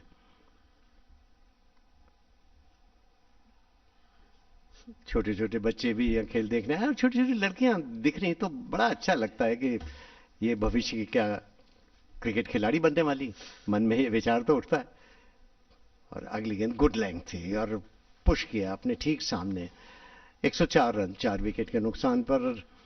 अब रन रेट की तो कोई मुद्दा ही नहीं है, केवल 31 रन चाहिए, 147 गेंदें बाकी, अब विकेट का ही सवाल है।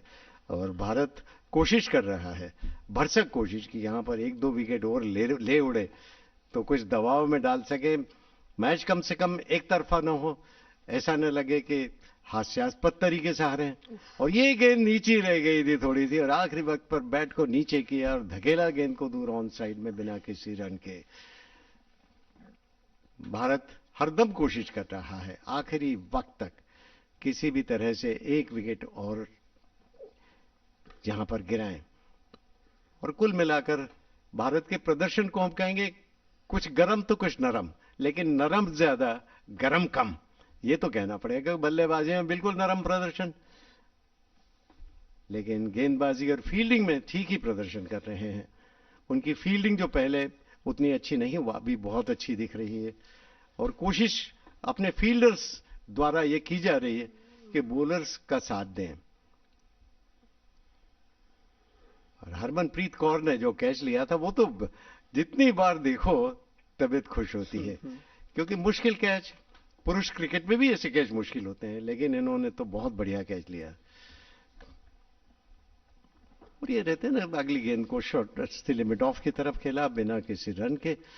और 26 ओवर समाप्त हुए 104 पे 4, इंग्लैंड जबकि 135 रन का पीछा कर रहा है। Just another 31 to get. Now we say that just another with a bit of an asterisk because collapses tend to happen in the women's game. We're not saying that out of hope. Yes, we would want India to do well, our listeners would as well, but objectively England have been the far better team today. They deserve to win. They bowled splendidly. They were outstanding in the field. And between Nat Sever and Heather Knight, you think they've done enough. But we have seen, even in this tournament, teams in a winning position just buckling under pressure, especially in a chase. England-India itself, we go back, can't stress on that game enough. It was such a dramatic collapse from India in 2017, but it tends to happen. All you need is one bowler to get onto some sort of roll. And could that bowler be Rajeshwari Gaikwad? Here she comes now, left arm round the wicket to Amy Jones. A single is taken as a sweep is attempted, which isn't quite timed, and therefore instead of going fine towards square leg, actually perhaps hit the toe end of the bat and ended up going over mid-wicket. It went uppish and in the air, but there was no fielder, so it was safe on that front. Single that takes England's score onto 105 for 4. Gaikwad with the wicket of Heather Knight. Excellent catch by Harmanpreet Kaur, which has also given Rajeshwari Gaikwad her 9th wicket of this year's Women's World Cup. She's second now in terms of the most number of wickets in the tournament after Leah Tahuhu of New Zealand. Left arm round the wicket she goes. A good length that sees the batter go onto the back foot. Solid in defence. In fact, planted on the crease but got the bat and the full face of the bat down in time. Spectators just getting their blankets out as it's probably getting to a chillier time of day. Mount Maunganui is airy and windy and breezy. Open ground that it is. And this is a day-night fixture, of course, in New Zealand. So we're entering that time of day now where perhaps it's getting just a bit nippy. Dot ball, the third of the over. The fourth one is an attempted big shot by Sophia Dunkley, and unlike her captain, she clears mid-on. It wasn't necessarily a shot of great conviction. The intent was to go over mid-on. I'm not sure she got it at the middle of the bat, but she got enough of it to clear the fielder at mid-on. Yeah, slightly more toe end. Harmanpreet Kaur was ready for the jump, but she needed to be, well, she needed to be on the shoulders of Jhulan Goswami to catch that one. And even then, maybe she would have just about missed it. So that's 4, as Sophia Dunkley decides that just hanging around and defending isn't getting me anywhere. It's just 30 runs. I might as well chance my arm. Gives India the opportunity. 5th ball of the over. Again, she tries to come down the wicket, but Gaikwad strategically has just tossed this one slower. So it took that much longer, didn't get to the pitch, and decides not to go through with the shot. A wise decision. She stays on 4 of 10. That boundary got her off the mark as well, Sophia Dunkley. Final ball of the over, again Gaikwad just slowing it down a bit. She's good when she's bowling slow. 42 miles an hour that. Took an age to get Dunkley, who defends solidly. Happy with the 5 that she's got of the over. 4 of her bat and 1 of Knight. And that keeps the score on to 109 for 4. 26 to get then. India's collapse, of course, in 2017 was from 191 for 3 to 219 all out. They were in pursuit of 229, so they failed and collapsed quite miserably. 7 for 28 was their collapse. England need another 26. They've got 6 wickets in hand, so we're round about that sort of number. As Jatin Sood points out, we're trying to put the jinx onto England, but in due respect to this English team, who were under pressure after losing their opening 3 games, they have played particularly well. They deserve to win if they are to get over the line. Meghna Singh, first ball of her 6th over. She's given nothing away, but now she's given a boundary away. It's full outside off stump, and it's driven nicely by Heather Knight, who's playing an absolute captain's knock here. For a second, I thought it was Knight's wicket that India had got of Rajeshwari Gaikwad, but it was Amy Jones who had perished. So this was beautifully driven all along the ground, safe shot, and she found the gap on the offside. Nobody sweeping on the cover boundary for Meghna Singh, and that's another boundary that takes the target down to just 22. So this is where it becomes particularly comfortable once it's less than 20.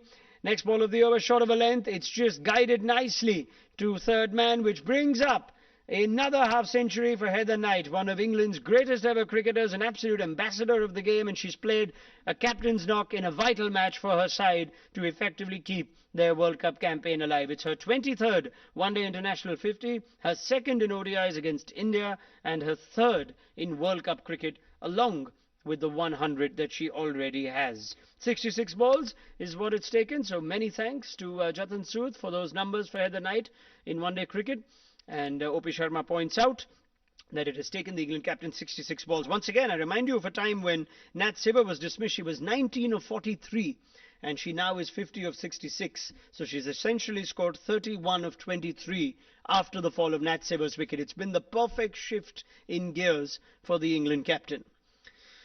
4th ball, or rather 3rd ball of that over, was defended by Dunkley. She remains on strike. 4th ball, she advances down, and that's something Meghna Singh sees and drops the length short. But Dunkley adjusts brilliantly and just slashes that over point. That's another boundary. 4 runs. And that was an aggressive shot, safe shot, because there was nobody at deep point, and all she needed to do was get that over the infield. There was no intention to keep that ball down. She opened the face of the bat to make sure that it cleared the inner ring, and it cleared them comfortably on her feet. In fact, as she played it in the air almost, adjusting to the rise of the ball, and played that virtually overhead high. Might well have been a wide had she let it go, but did well to make good enough contact for 4. Keepers up to the stumps, and an edge is going to go past the keeping hands, and the desperation of Richa Ghosh. She wouldn't have got it anyway. It probably would have gone to first slip.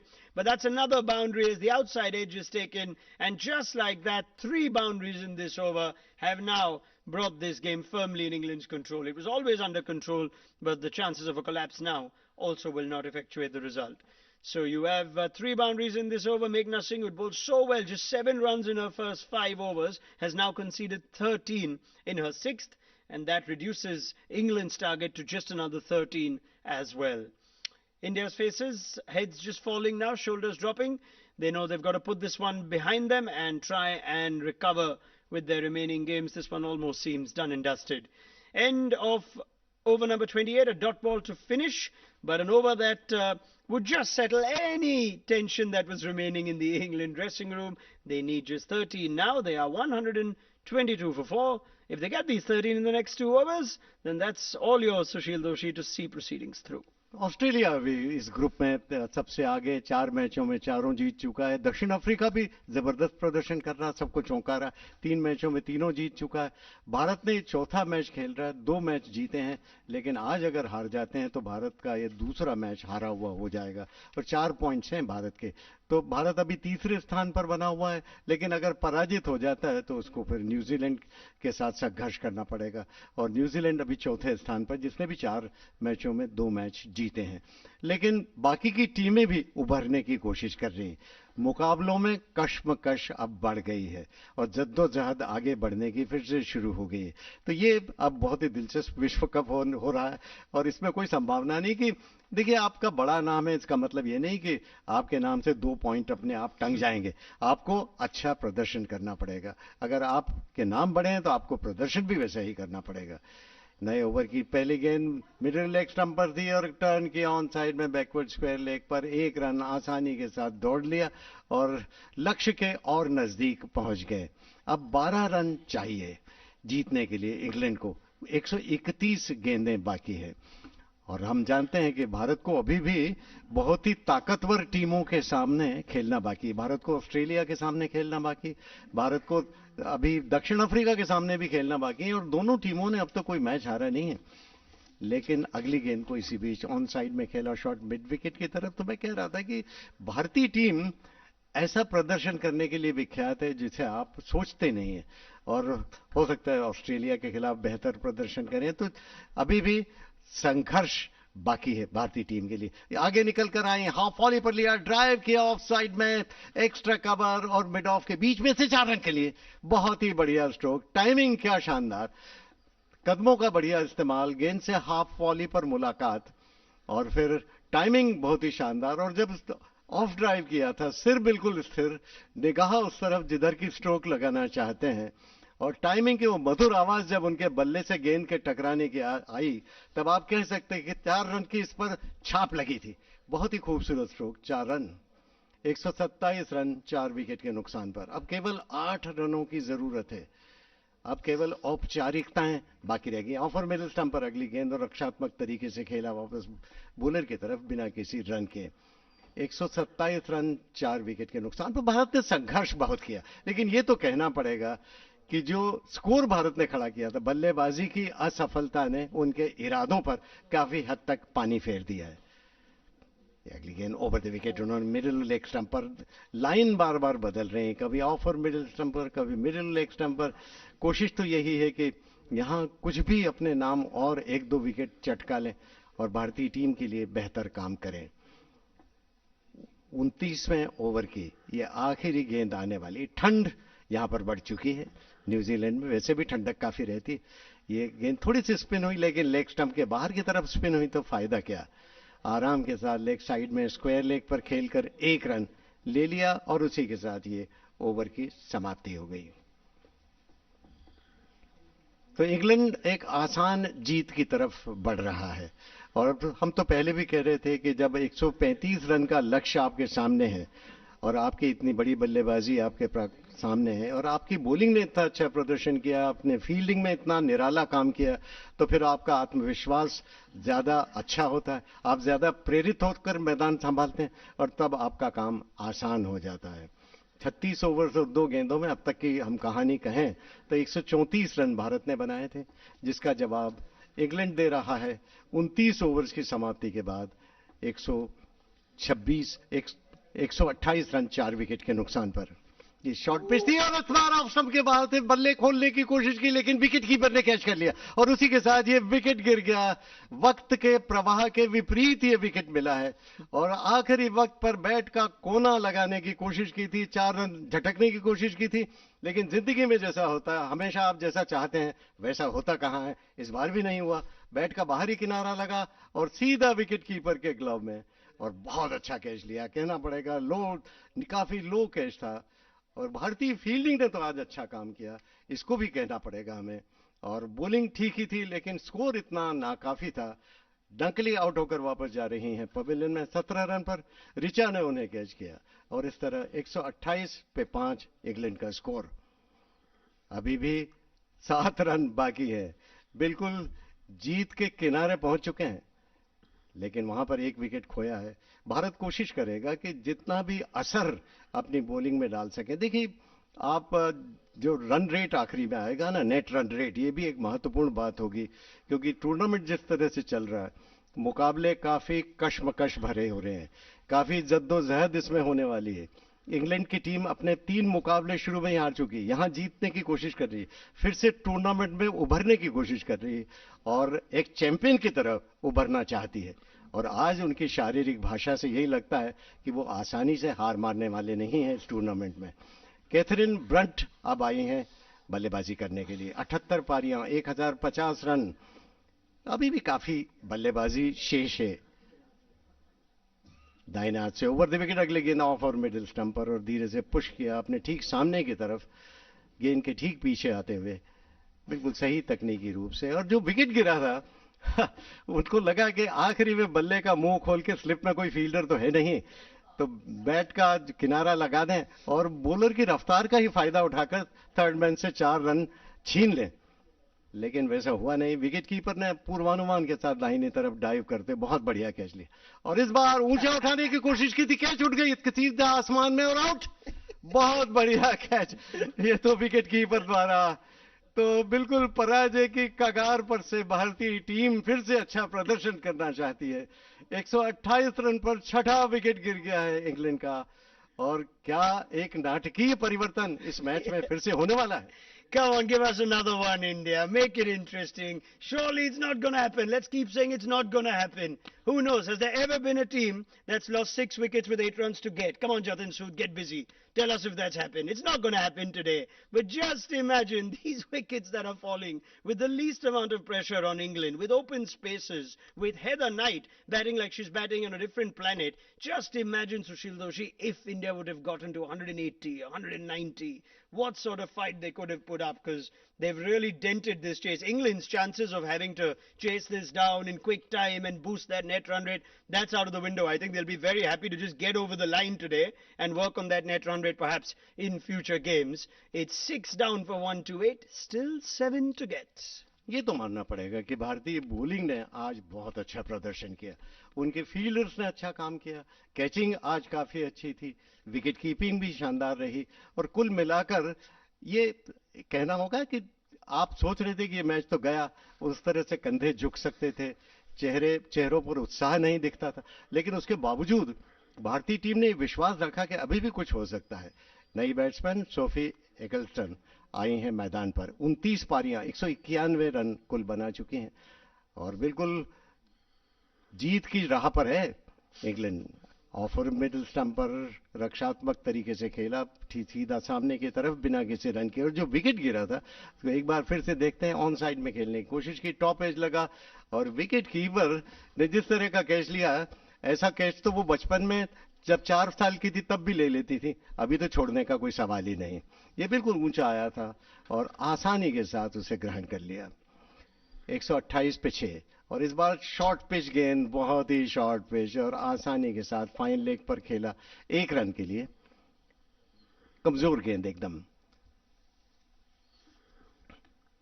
अब 6 रनों की जरूरत, 121 गेंदें बाकी।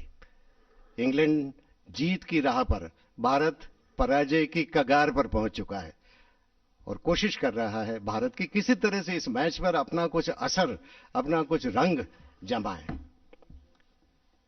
जो अब तक बल्लेबाजों ने नहीं किया, वो बॉलर्स और फील्डर्स करने की कोशिश कर रहे हैं। मैच में रोमांच फिर उभरने की कोशिश कर रहा है। 6 रन चाहिए। ये शॉर्ट पिच थी और ऑन साइड में पुल करने की कोशिश की थी, बाल बाल बच गए, यहां पर एक और विकेट गिर सकता था। पुल करने की कोशिश की थी, क्रॉस बेटेड शॉट, लेकिन बैट के ऊपर, आड़े बल्ले के ऊपर से निकल गई, बच गई यहां पर। और बॉलर ने तो उत्साह में अपने हाथ भी ऊंचे कर दिए थे, विकेट कीपर भी उत्साहित हो गई थी। ओवर की समाप्ति 129 पे 6 रन बनाने हैं जीतने के लिए, 120 गेंदें बाकी है। काम आसान होना चाहिए इंग्लैंड का, लेकिन नाटकीय मोड़ तो कुछ आ चुका था, इसमें कोई संदेह नहीं। भारत ने कुछ रोमांच इस मैच में पैदा कर दिया था। If only the little tickle of Sophie Eccleston, and that could have been 7 down. You never know. You never know. Still 6 to get, 1 hit away. Heather Knight will be on strike. That's all that England's fans would want. That she just sees this out now with No more unnecessary anxiety for the England camp. I'm sure the other bowlers don't even want to put their pads on. They want to get rid of all of that and get ready for post-match routines. And perhaps a celebration is in order with England's first win. But India, have to give them credit. They made a real fight of this target of 135. Had England won comfortably with just 1 or 2 down, could have dented the confidence. This will still help. Going into the game against Australia, their batters will know that the bowling and the fielding is got its tail up, it's in good form. If the batters can just grind their way to scores closer to 200, this bowling attack and this fielding display can certainly make hard work of even a below par score. This today was well below par, the 135 that India managed. Jhulan Goswami starts a new over. First ball of the 31st is played to point, so no run. Short ball outside the off stump. Think Heather Knight isn't going to look for the big shot here. She's just going to try and get this done steady and safe. Second ball of the over is just punched onto the offside, and there is a nice gap there to the left of the fielder at cover, which Knight has just helped that ball ease into, and she gets a single therefore to take it down to just 5 to win. 130 now for 6. This would be England's first win of this Women's World Cup 2022. It would snap an unprecedented 3-match losing streak. No defending champion has ever started the next campaign with 3 defeats. And that was a bit of an inauspicious record that England have now gotten themselves in. That'll break today though, and looking at how this World Cup is placed, it certainly keeps things interesting. 5 to win. Goswami with ball number 3. This time Sophie Eccleston's on strike. It's 2 straight in line on the pads. Eccleston gets enough bat to just work it to mid-wicket, but there is a fielder there, so no run. The wait goes on for England for their first win of this tournament. It's a game that Jhulan Goswami will remember though. That wicket of Tammy Beaumont, her 250th in ODI cricket. So well done to her. She is by some distance the most prolific bowler in the women's game. Catherine Fitzpatrick with 180, tied with Anisa Mohammed, the off-spinner of the West Indies, in second place. But Jhulan Goswami stands tall above the others, literally and metaphorically, in terms of wickets taken, just like Mithali Raj does with bat. Fourth ball of the over, Eccleston plays it safely to the fielder at point, no run. The score remains 130, England's target remains 5 short. Wonder if they could get a slip in now. Maybe just try and keep things interesting. It's a new batter at the crease. She's looking to just nudge the ball past the off stump. It is that off stump line that Goswami is probing. She runs in here. India's old war. There is a slip, in fact. And the 5th ball of the over is pitched, over-pitched and off stump. She came across on off stump and just got enough bat onto it as a single is taken.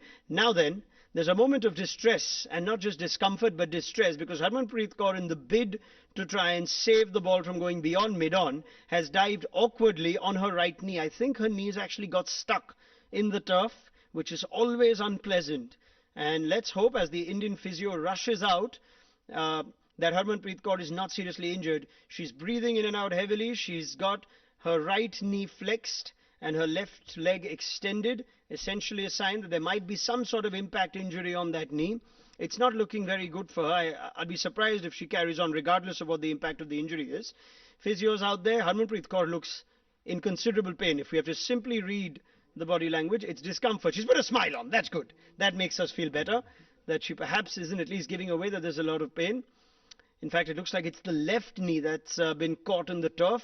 Ramesh Pawar, the India coach, camera pins on him, and he seems particularly worried because this game can go. It's perfectly fine. You'll keep winning and losing, but you do not want one of your key batters to be out with injury with a massive game coming up, and it's her favourite opposition. It's the Aussies next up. So we do not want Harmanpreet Kaur missing another game in India's World Cup campaign. Slight delay in play now, as is understandable. I mean, it's the commitment, isn't it, Sushil Doshi? Even though it's 4 to get, you can't help yourself as a sports person to put the dive in, even though it could very well be of no significance, the risk-reward, but no sports person will ever think like that. Harmanpreet Kaur has gone down in an attempt to try and save the boundary and may have done some damage to her knee. नहीं, जो खिलाड़ी होता है वो तो अपनी झोंक के साथ और अपने खेल के प्रेम के साथ और खेल के बहाव के साथ अपने दाहिने या बाएं तरफ डाइव करता ही, अपना सब कुछ लगाता ही अपने। कई बार हमने देखा तेज गेंदबाज जबकि सामने से जब ड्राइव जाती है बहुत तेज, तब वो हाथ लगता ही है, उसकी कोशिश जो पहली प्रतिक्रिया होती है वो गेंद को रोकने की रहती है। और ये तो इतना सोचने का वक्त तो हम कमेंटेटर्स को ही रहता है खाली, कि हम कह सकें कि भाई ये इतना तेज शॉट था या इसको लग सकने की संभावना थी। लेकिन वहां तो अपना 100% देने की कोशिश करता है खिलाड़ी, और यहां पर उन्होंने कोशिश जरूर की, लेकिन पैर अगर मुड़ गया या गेंद वहां पर पैर फंस गया, ये तो समझने की बात है। लेकिन फिर भी वो काफी, उनको मुश्किलें हैं और आराम की जरूरत है। अच्छा किया, वापस जा रहे हैं, आगे बहुत ही महत्वपूर्ण मैचेस हैं। और वो मैचेस ऐसे हैं जब सच्चाई से सामना करने का वक्त आएगा, और सच्चाई से जब सामना करेंगे, जैसे ऑस्ट्रेलिया दक्षिण अफ्रीका के खिलाफ मुकाबला होगा, तब आपको तस्वीर में अपना सही चेहरा दिखाई देगा। तब ऐसे खिलाड़ियों की जरूरत पड़ेगी जो चरित्रगत रूप से बहुत अच्छा खेलने की आदी हैं, जिनका आत्मविश्वास बढ़ा हुआ और जिनकी तकनीक बहुत ही सुदृढ़ है। Harmanpreet Kaur walks off the field as Julian Goswami readies to complete the over. Final ball of the 31st over is over pitched and off stump, driven back by Eccleston. Again, no run. So the score remains 131 for 6, just the single of that over to keep the target to 4 more to win. So Kaur just walks off. What was nice to see was that she walked off all right. We didn't need to see a stretcher brought in or for her to be carried off. Let's hope, for the sake of India, and all of Harmanpreet Kaur's fans, that it's only an impact injury. They'll get some ice onto that, get some work done, and she should be fit and raring to go in time for India's next game. That's the game against Australia on Saturday. So these games come thick and fast now, as India and England both have 3 games remaining after this. In the meantime, England looking to just get over the line, get the job done now. This is the injury to Harmanpreet Kaur has just held up play and delayed England's win by that much more. Meghna Singh with the next ball to Sophie Eccleston. Full outside off stump. She just gets back to ball, doesn't go through with the drive, and it's a dot ball. Slip in place for Meghna Singh, who's enjoyed her time with ball today. 7.1 overs, 3 maidens, 3 for 21. Her best returns in this year's World Cup, playing in her first World Cup. We're just getting pictures of Harmanpreet Kaur walk back to the pavilion. She looks in some discomfort as she tries to climb the steps back to her dressing room. Next ball from Meghna Singh, overcompensates, looking for that perfect Yorker, in-swinging Yorker, and it is way down the leg side. So Richa Ghosh has to scramble to collect it to her left. She does so, but it is wide. So we're down to just 3 to win now, as India look to rebuild and recover from what's been a disappointing day essentially with bat. They made a fight of it with ball, but they have to give credit, perhaps tip your hat off to England. They've been outstanding with ball and in the field. Now, second ball of the over, short outside the off stump, pulled away, nobody at mid-wicket, all the way for 4. That's the end of that. Sophia Dunkley with the winning runs, 4 runs for England. That see them home with a 4-wicket win, and it snaps a 3-match losing streak in their 4th game. They've picked up their first points. The defending champions are underway. The job was done with their bowlers, essentially, after Heather Knight won the toss and decided to bowl. Must-win game for them to keep their World Cup campaign alive. They had India in front of them, a team that they did beat in the World Cup 4 years ago. And India, after the highs of the West Indies win a few days back, have backed it up with a pretty poor batting display, which has effectively cost them the points against England today. Well done to England's bowlers, to the likes of Charlie Dean, best figures for her, to Anya Shrapsal, who struck early with the ball, and England, who were outstanding in the field, took every chance, 2 direct hits in the run-outs, and have upped their game after the misdemeanors in the first 3. In response, India had their moments, their bowlers gave them an opportunity, but it was never going to be enough once a couple of batters got going, and that's exactly what happened with Nat Siver first, and then the captain, Heather Knight, who's played an excellent innings, a captain's innings, and seen her team through. This will help their net run rate as well, which is already better than New Zealand and the West Indies. So England looking good, and Sushil Doshi, a day to forget for India's batters, but their bowlers have tried their very best to make a contest out of this. इसमें तो कोई संदेह नहीं। देखिए, भारतीय team ने कोशिश तो बहुत की, लेकिन कोशिशें अपर्याप्त थी, और जो स्कोर बना था वो इतना कम था कि उसको छुड़ाना बहुत मुश्किल था। जो कुछ आपने कमाई की थी वो बहुत ही आसानी से खर्च हो गई। तो ये तो कहना होगा कि भारत ने अच्छा प्रदर्शन नहीं किया, और कुल मिलाकर भारत को अगर इस टूर्नामेंट में मुश्किलों का अगर सामना करना पड़ सकता है, तो आज बल्लेबाजी काफी मामूली रही।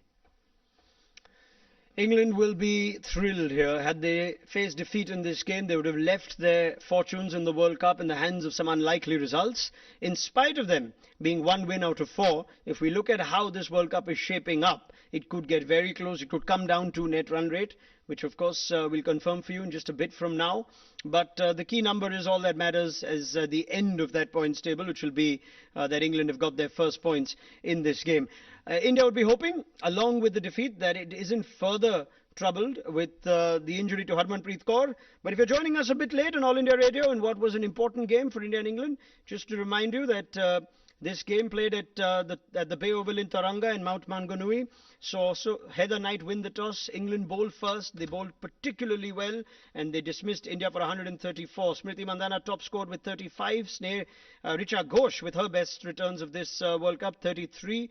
But it was never going to be enough. Wickets at regular intervals. 5 wickets between the spinners after Anya Shrapsul struck with the new ball, restricted India to just 134, their lowest score of this World Cup. And in response, runs from Nat Siva and Heather Knight, in spite of the early wickets that India's seamers got, have seen them over the line. 4-wicket win for England. Perhaps a likely player of the match award to go maybe Charlie Dean's way, the off-spinner who picked up 4 wickets, or would you give it to Nat Siva, who's got that key 45 when England had lost a couple of wickets? Interesting as to who will be the player of the match. That pretty much wraps us off on All India Radio's live coverage. A big thank you to O.P. Sharma as well as Jatin Sood for the numbers input that they've been giving us. Our technical team, Neeraj Tirki and Babulal Meena. Our producers, Praveen Chand and Nitish Arora. And of course, in the company of the august and legendary Padma Shri Sushil Doshi, it was my pleasure, Raunak Kapoor, to bring you live coverage of this game. And you will be in the very capable hands of Sakshi Mandwal in just a few moments from now. So stay tuned to All India Radio. 50 ईसा पूर्व भारत एक सोने की चिड़िया जो कभी किसी पिंजरे में नहीं आई। इस चिड़िया का शिकार मैं करूंगा। जो दुनिया जीत के आया था, उसे खाली हाथ लौटाया था। ऐसा कोई पिंजरा नहीं बना जो भारत को कैद कर सके। फोरस सोमवार से शुक्रवार रात 8:30 बजे सिर्फ डीडी नेशनल पर।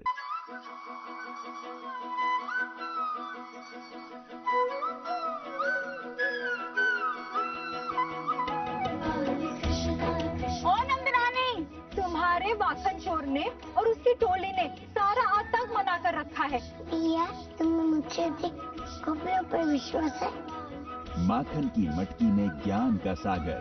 देखिए बाल कृष्ण सोमवार से शुक्रवार रात 9 बजे सिर्फ डीडी नेशनल पर। 50 ईसा पूर्व भारत एक सोने की चिड़िया जो कभी किसी पिंजरे में नहीं आई। इस चिड़िया का शिकार मैं करूंगा। जो दुनिया जीत के आया था, उसे खाली हाथ लौटाया था। ऐसा कोई पिंजरा नहीं बना जो भारत को कैद कर सके। फोरस सोमवार से शुक्रवार रात 8:30 बजे सिर्फ डीडी नेशनल पर। 50 ईसा पूर्व भारत एक सोने की चिड़िया जो कभी किसी पिंजरे में नहीं आई। इस चिड़िया का शिकार मैं करूंगा। जो दुनिया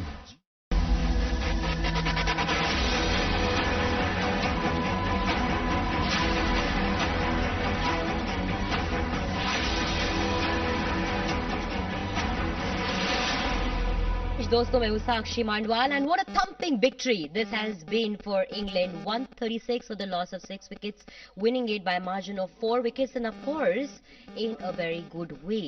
That was a well-deserved win. I'm joined over here by my dear friend and co-host Raja for the day. A good win, Raja, for England coming their way today. Yes, compliments to them, but India will have lots of lessons to learn and hopefully they will come back strong and win the next few games to ensure that they get into the semi-finals. Yes, indeed. And also for all the listeners जो हमारे साथ इसमें जुड़ रहे हैं, आपको बता दें कि we are joined over here by Uttara Ganeshan ji, senior sports journalist. First of all, good morning. Good morning. Not a very good morning, but Yes.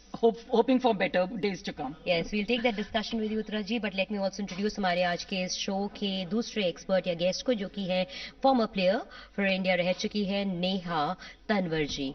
Good morning, Neha. Good morning. Thank you so much for joining in. Thank you so much. Quickly coming to you two ladies, Abhi, since it's the Women's World Cup 2022, भारतीय खिलाड़ियों का remind me about it. Thanks, Raja. But just this one thing I'm going to ask the ladies, since अभी यहाँ पे majority है, कि Women's World Cup में अभी तक भारत का जो status रहा है काफी अच्छा रहा है, लेकिन the inputs we've just got, the big one coming in, that the player of the match has been declared for Charlotte Dean, taking those crucial wickets for her team and of course being the major turning point over there. Jananalia, well-deserved victory for Charlotte Dean, coming in with the crucial 3 wickets out there. Definitely, and considering the fact that she didn't even start the tournament for England, Yes.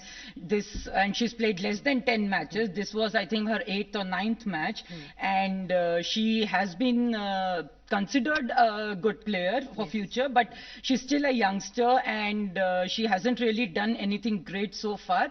She has been struggling, so by that she's done brilliantly, and she stepped up when the team needed most. So, yep.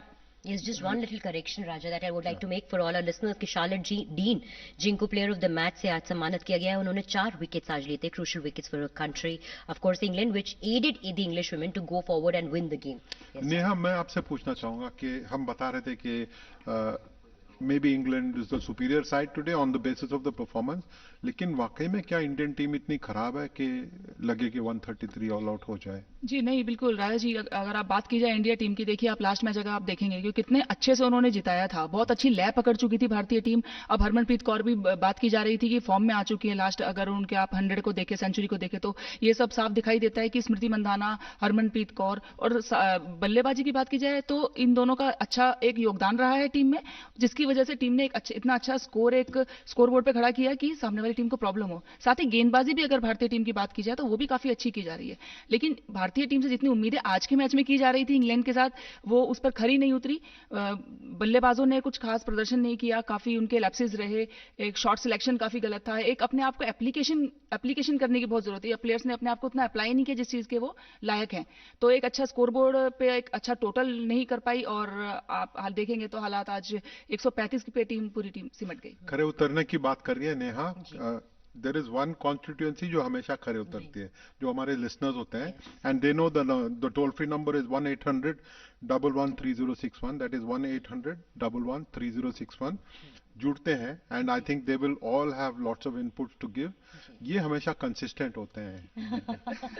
So beautifully put, Raja. नमस्कार, good morning. जी नमस्कार, good morning.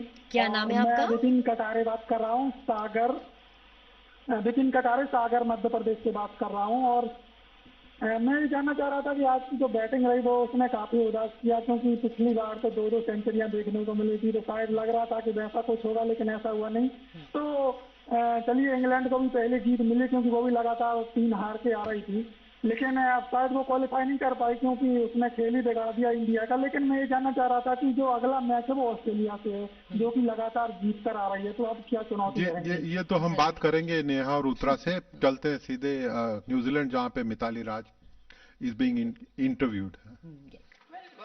When you lose, you always think that you're short a few runs, and yes, the thought of putting up 200 plus would have made a little more difficult for the England batters. The match could have gone either ways. The fielding has been so impressive. A wonderful catch from Harmanpreet Kaur, but just the intensity from your fielders, that must be a positive you take out of today. Well, yes, I think every game as a fielding unit we've been doing well, and we hope to continue to do that. That is something has been, we've improved over the games, and in terms of batting, that's a concern, but we will try to address that in the next game, knowing that we are playing the side which has not beaten any team in the tournament, so we really need to work very hard in the next game. Finally, a word for Jhulan Goswami, 250 ODI wickets, first Indian woman to that milestone. I think it's an honor to play alongside her, and congratulations for this big milestone, and how difficult it is for a fast bowler to play for so many years at this level and to deliver each time she takes on the field. Hard luck today. Hope you bounce back again. Thank you. That's Indian captain Mithali Raj. Heather, good to see the smile on your face again, and I'm sure it's something that you've been hoping for, that opportunity for a first win. Yeah, a bit of relief, to be honest. I think we just needed that.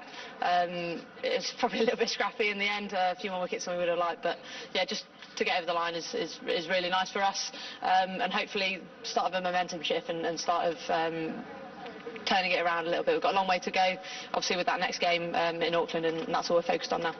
Everything clicked in the field today. You took your catches, you hit the stumps. There was just a good energy among the girls. Did that just G the team up in that first 10 overs in the power play where you just kept it going? Definitely. We're obviously really disappointed with how our fielding's been going the last couple of games and desperate to turn it around. So I thought the mentality of the girls to do that was great. I think sometimes it's easy to go in your shell when you're under pressure and things aren't going well, and encourage the girls to go out there and really be aggressive and show off. And luckily we did that, and I thought the bowlers were outstanding. It wasn't an easy pitch to bat on, but I thought we bowled brilliantly. Sophie Eccleston, again, was amazing, and Charlie Dean as well in those middle periods, taking those wickets. Good for you personally to get some runs under your belt. It's always good to be out there with an unbeaten score. Yeah, it was nice. It wasn't a particularly easy wicket. It was a little bit slow, so if they had a few more on the board, it would have been tricky. But yeah, I was desperate to see the girls over the line. I obviously haven't been contributing the last few games with the bat, so I really wanted to be the one today to finish it off. And just want to congratulate Gozzi on 250 wickets. So a remarkable achievement, and it's a pleasure playing against her. Bit of a chuckle, no doubt, in the change room with Nat Siva. Hard luck in the South African game. She gets a bit of luck going her side. You need a bit of luck in this game, don't you? Yeah, the cricket gods seem to be on our side today, which is quite nice, because we've had a few little bits of luck go against us. But yeah, I thought Nat was outstanding as well. She took the pressure off me massively, scored very quickly on what wasn't an easy wicket. So yeah, really chuffed for her. And yeah, hopefully the cricket gods have looked brightly on us, and that will continue. Congratulations, and play well for the rest of the tournament. Thank you. Very interesting, isn't it, Uttara? Two captains, contrasting performances today, and we got to see Heather Knight smile and Mithali Raj be a little disconsolate. I think more than their own performances, I think as a captain जो उनका performance रहा है वो थोड़ा ज़्यादा concerning होना चाहिए, because like we spoke earlier also, both teams have been reluctant to experiment too much, but there's a very thin line between backing your players and persisting with something which may not be working. And वो आपको आज दिख रहा था कि जिस तरह से इंग्लैंड ने खेला है, they have their players and they've been, and like players like Anya Shrubsole and Catherine Brunt, जो अभी तक उतना बॉलिंग नहीं कर पाए थे, but लगातार उनके कोच और कैप्टन ये कह रहे हैं कि they have the temperament, they have the background, they have the track record of performing when their team needs the most. और वो आज हमने देखा है. Charlie Dean was rightly judged the player of the match, but we have to remember कि जो शुरू के विकेट्स निकले, जब एक तरह से इंडियन बैटिंग शुरू होने से पहले ही लड़खड़ा गई, that was started by Anya Shrubsole when the first two wickets fell, and then the third run out was also in her over. So that's her experience where she knew when she has to do what. And even though अभी तक वो बहुत brilliant नहीं रही हैं individually, but उनका जो team में परफॉर्मेंस है, जो टीम में कंट्रीब्यूशन है, that has been immense. और वही चीज झूलन के लिए भी है, regardless of what the team does in terms of result. उनके भी विकेट्स उतने नहीं रहे हैं, हर मैच में उनसे ज्यादा विकेट्स लिए गए हैं, but what they bring to the team from one end as bowlers, with their experience, वो हम लोग कई बारी stats and facts and figures में भूल जाते हैं. Right. नेहा, मैं आपके पास आऊंगी और आपसे पूछूंगी कि जिस हमने देखा जब मिताली राज ने कहा कि आज करीबन अगर उनके पास 200 रन होते ऑन बोर्ड हमारे पास, यानी तो हो सकता है इस गेम का रुख कुछ और जाता. बट बहुत बार ये बात भी डिस्कस हुई है कि बॉलिंग और फील्डिंग के डिपार्टमेंट में हमारी टीम थोड़ी सी ढीली पड़ी है. आज तो बॉलिंग और फील्डिंग के साथ आपको लगता है बल्लेबाजी भी पूरी तरह से लड़खड़ाई गई? बिल्कुल, क्योंकि आप देखेंगे कि बल्लेबाजों ने इतना अच्छा स्कोर बोर्ड पे टोटल फिक्स नहीं किया, जिसकी वजह से ऑब्वियसली सेकंड इनिंग में जो गेंदबाजी की गेंदबाजों ने, तो वो उस पे काफी प्रेशर था. बहुत कम स्कोर पे उनको टीम को रोकना था. एक ये प्रेशर भी था. दूसरा, थोड़ी सी फील्डिंग हमारी लड़खड़ाई हुई आज नजर आई, जो कि लास्ट मैच में बहुत अच्छी थी. और अगर बात करी जाए इंग्लैंड की फील्डिंग की, इंग्लैंड टीम की, तो इंग्लैंड टीम की फील्डिंग लास्ट मैच से बहुत ज्यादा ऊपर दिखाई दी. लास्ट मैच में उनके कुछ कोलैप्स रहे फील्डिंग को लेकर, लेकिन आज अगर आप देखेंगे स्टार्टिंग से ही उन्होंने बहुत अच्छी फील्डिंग की की है, बहुत अच्छे रन स्टॉप्स किए हैं, और रनआउट जो अगर आप दीप्ति शर्मा का आप देखें तो डायरेक्ट हिट पे वो रनआउट है। तो मैं कहूंगी कि इंग्लैंड की टीम आज अच्छा खेली भारतीय टीम से, जिससे कि आज वो जीत पाए। और दूसरा कि अगर इंग्लैंड की टीम की आप बात करेंगे तो जो सेकेंड इनिंग में इंग्लैंड टीम ने जो अपना रोल शो किया है, क्योंकि हीदर नाइट ने जब टॉस के टाइम पे उनसे बात की जा रही थी तब उन्होंने बोला था बेशक से हम 3 मैच हार कर आ रहे हैं, लेकिन अभी भी हम अपनी 100% देने की काबिलियत अपने पास रखते हैं। और वही चीज आज इंग्लैंड की सेकंड पारी में दिखाई दी, जिससे कि हीदर नाइट ने अपनी कप्तानी पारी खेली। एक प्लेयर को पिच पे रुकना बहुत जरूरी था, बेशक स्कोर थोड़ा कम था लेकिन उनका पिच पे रुकना बहुत जरूरी था, और वही उन्होंने टीम को अपने साथ साथ लेके चली और ये आज England Jeet pi. Uttara, we got to see England also lose a couple of early wickets. That was a pressure point in the game, and the manner in which the captain Heather Knight and Shriver they held the team together and beat back India. It was brilliant to watch, wasn't it? Even though as Indian hearts they bled. And I guess that's where we missed out, because हमारे यहाँ एक भी ऐसी partnership नहीं थी जो stability provide कर पाती। We expected Mithali to play that role. She could not do that. We expected Smriti and Harmanpreet to stay on the crease for a longer period and give that stability. That could not happen. Even though Smriti did try her best, she was there for quite some time, but she eventually ran out of partners and then she had to go for the big hits and everything. But मुझे लगता है कि दोनों ही तरफ से, even towards the end when England lost a couple of wickets when they needed just 6 or 7 runs, I think that's where the whole patience thing comes in, because the Indian batters lost because they were impatient, and England batters also lost their way because they were in a hurry to finish off the innings. Also we have a caller joining us right now, तो सबसे पहले अपने collar के साथ जुड़ जाते हैं। नमस्कार, गुड मॉर्निंग। नमस्कार जी, क्या नाम है आपका? मैं सुब्रतो मान बात कर रहा हूँ, रामनगर गाँव, हावड़ा डिस्ट्रिक्ट, पश्चिम बंगाल से। शुक्रिया हमें कॉल करने के लिए। क्या पूछना चाहते हैं आप? देखिए, मेरा जो सवाल है, जो मिताली राज तो फॉर्म को क्या हो गया? अगर उसका शायद लास्ट वर्ल्ड कप है, कुछ ऐसा कर जाए कि हमारा टीम में उसका नाम रह जाए, तो बॉलिंग तो अच्छा हो रहा है, लेकिन बैट्समैन मैंने मिताली अगर फॉर्म में आ जाएगा तो हमारा टीम और भी अच्छा खेलेगा। जी, हम जरूर ये बात, इसके साथ ही साथ मुझे इससे पहले जो कॉलर थे उन्होंने बहुत अच्छी बात राजा पूछी भी थी कि जिस तरह से आज भारतीय टीम का प्रदर्शन रहा है और जो खामियां सामने आई हैं, आने वाले 2 मैचेस ऑस्ट्रेलिया और साउथ अफ्रीका के खिलाफ हैं, जहां हो सकता है रियल टाइम बहुत ज्यादा हमारे लिए चीजें स्कैरी हो सकती हैं अगर हमने अपने आप को पुल अप नहीं किया। नेहा, बिल्कुल ठीक कह रहे हैं आप, क्योंकि आज का मैच चलिए ठीक है, इंडिया ऑलरेडी 2 मैच अच्छा खेल के तब आज के मैच में इंग्लैंड के साथ खेली, बेशक हार गए, लेकिन नेक्स्ट जो 2 मैच हैं ऑस्ट्रेलिया और साउथ अफ्रीका के साथ वो थोड़े मुश्किल होने वाले हैं अगर यही पेस पे अगर रन्स बनते रहे इंडिया के, तो क्योंकि ऑस्ट्रेलिया एक अपने आप में एक बेस्ट साइड है और साउथ अफ्रीका भी अगर आप देखेंगे तो ओवरऑल स्टार्टिंग के मैचेस से बहुत बहुत अच्छा करती हुई आ रही है और पॉइंट्स टेबल में भी दूसरे नंबर पर है। तो ये दोनों टीमें अभी बिल्कुल संभली हुई हैं और इंडिया अभी लड़खड़ा के संभली है और फिर आज फिर थोड़ा सा लड़खड़ा गई पारी। तो ये देखना है कि अब इंडिया अब आगे के 2 मैचेस में किस तरीके से खेलेगी। Correct.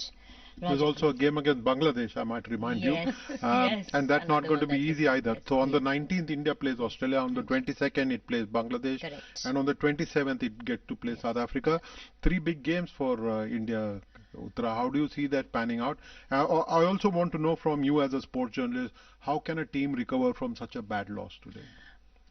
What is it that a coach can do? It's easy to say, but honestly, the best thing to do would be to accept that it was a bad day, accept that you did not do well, and then move on, because this result is not going to carry forward in your next game.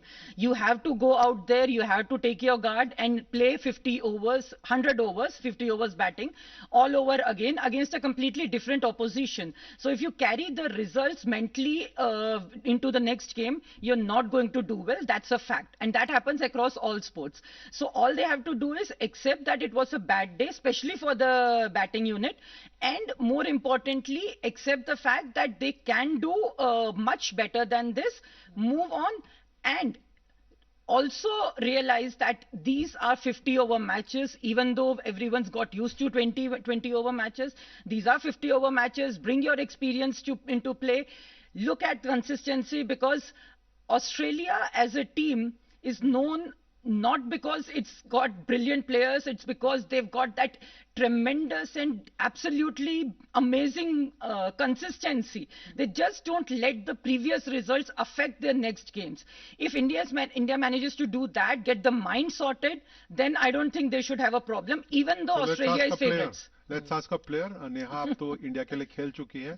कितना आसान या मुश्किल होता है to forget what happened today and play the next match? जी देखिए, मुश्किल तो होता है क्योंकि अगर हम अभी लास्ट मैच जैसे अभी इंडिया ने खेला, आज का जो मैच इंडिया ने खेला वो थोड़ा अच्छा परफॉर्म नहीं कर पाई, लेकिन अगर हमें इस चीज से बाहर निकलना है तो हमें उस चीज को भूलना पड़ेगा.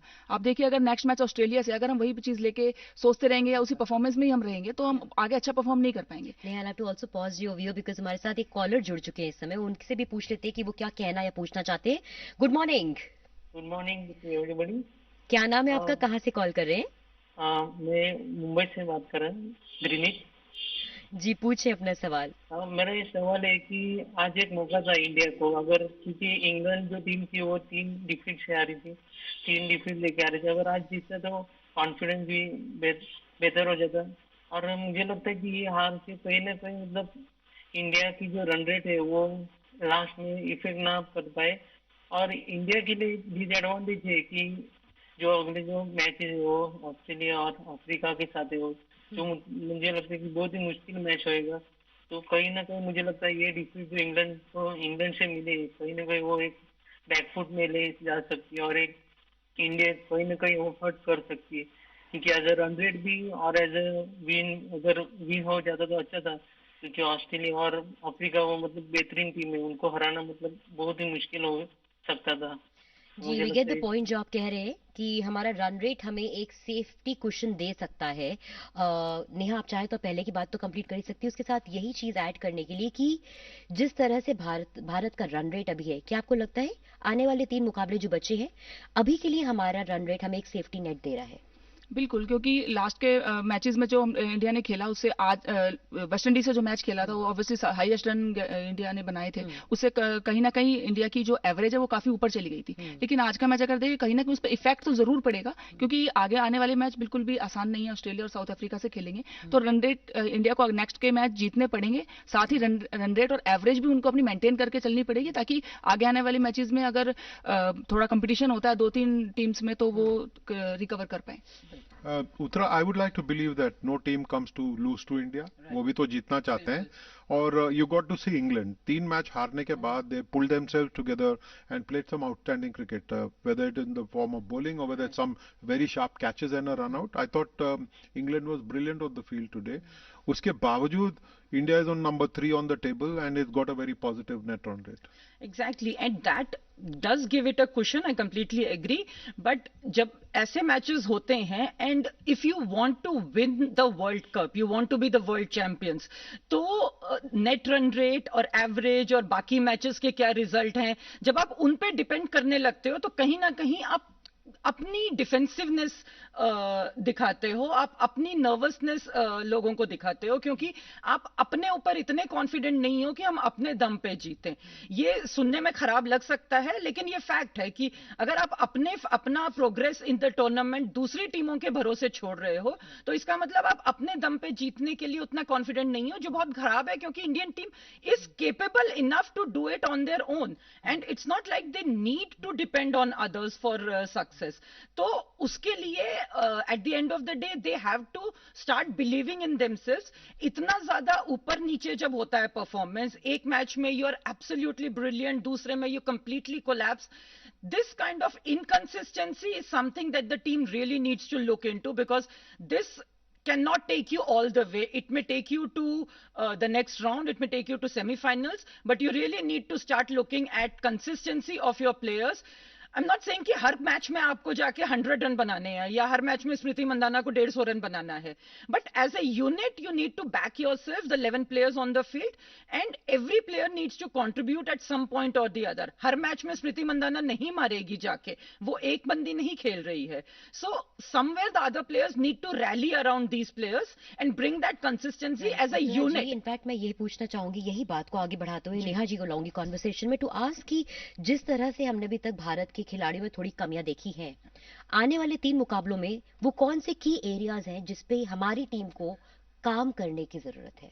अगर बात की जाए कंसिस्टेंसी की, जैसे अभी उत्तरा जी ने बताया कि टीम तो सभी अच्छा खेलती है, बस टीम फर्स्ट या सेकंड पे अपनी प्लेस तब बना पाती है जब पूरी टीम कंसिस्टेंट रहती है। इस चीज़ से मैं बिल्कुल मानूंगी इस चीज़ को, क्योंकि अगर इंडिया की बात की जाए तो लास्ट मैच में बहुत अच्छी परफॉर्म किया, आज के मैच में बिल्कुल बैटिंग कोलैप्स हो गई। तो थोड़ा सा बैटिंग में थोड़ा थोड़ा रन भी अगर सब बनाएंगे, मैं ये नहीं कहती कि सबके 100 या सेंचुरीज चाहिए, थोड़े थोड़े रन सबको बनाने पड़ेंगे, एक सटीक लाइन पर गेंदबाजी करनी पड़ेगी हर बॉलर को, कम से कम अगर विकेट नहीं गिरे तो कंसिस्टेंसी बना के रखें, वो अपने उसमें रन कंटेन करते रहें। तो उससे क्या है कि टीम को एक ओवरऑल पूरे एक यूनिट का जो हेल्प मिलेगा, उससे टीम को काफी हेल्प मिलेगी। और एक अगर बैटिंग कर रहे हैं थोड़े थोड़े रन के बाद भी हम 200-250 क्रॉस कर पाएंगे, और गेंदबाजी में भी अगर एक एक बॉलर अच्छे से कंटेन कर पाता है और एक एक विकेट भी अगर निकलती है, तो मेरा कहने का मतलब ये है कि पूरा एज ए यूनिट काम करेंगे तो टीम बहुत अच्छा कर पाएगी। Correct. Consistency is, I think, what she's trying to refer to, Raja, that we need to Definitely, maintain that. I think it's one of the greatest mantras in sport. Correct. That if you want to win the world championship, as Uttara pointed out, you have to perform consistently. You can't say that one day you will turn up in the park and be virtually absent, not be competitive. As we saw the Indian team and heard our commentators point out, you need to be competitive, and hopefully India will come up with the big guns against Australia and turn the table so that they infuse hope and belief in themselves and in their fans all over again. Uttara, I would want to ask you one question though. You have seen teams go through the catharsis process. Is this Indian team right now in a rebuilding phase? We have come to a World Cup and are looking at this to see whether we can bring Shefali Verma back into the side or not.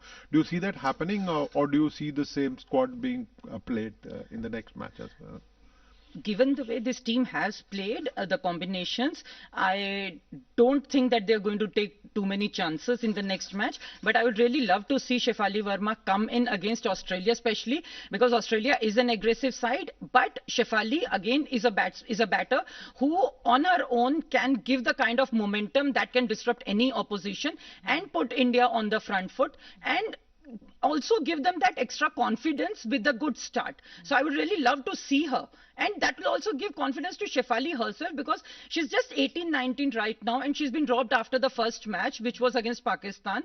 So I don't know what kind of mental phase she is in. So she needs to be given that confidence if we think that she's the next big thing. The good thing is that the Indian team has got a sports psychologist traveling with the side.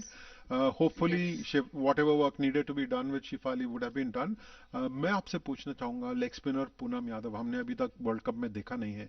Do you think India should now look at bringing her in?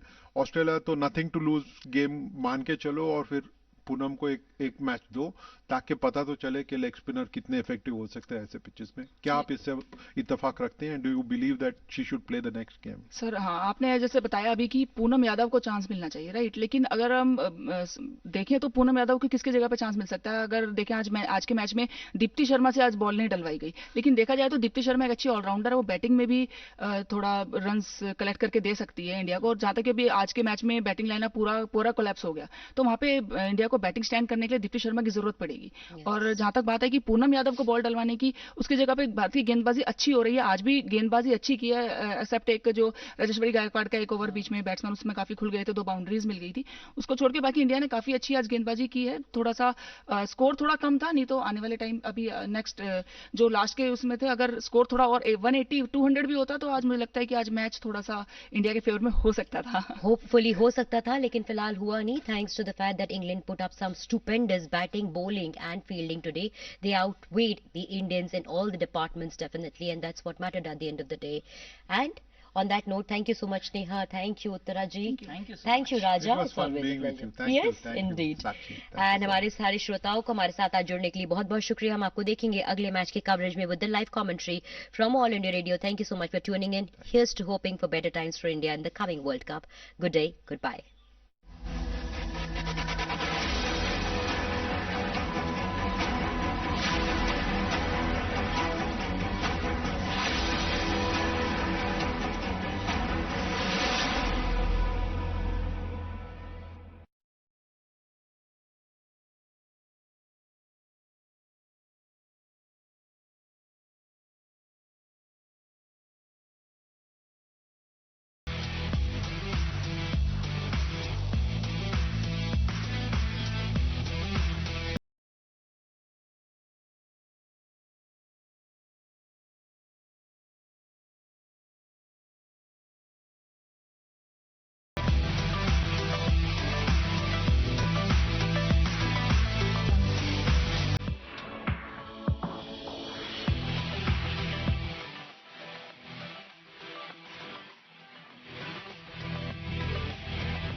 India's favorite sports channel, DD Sports. Chalo Khelo.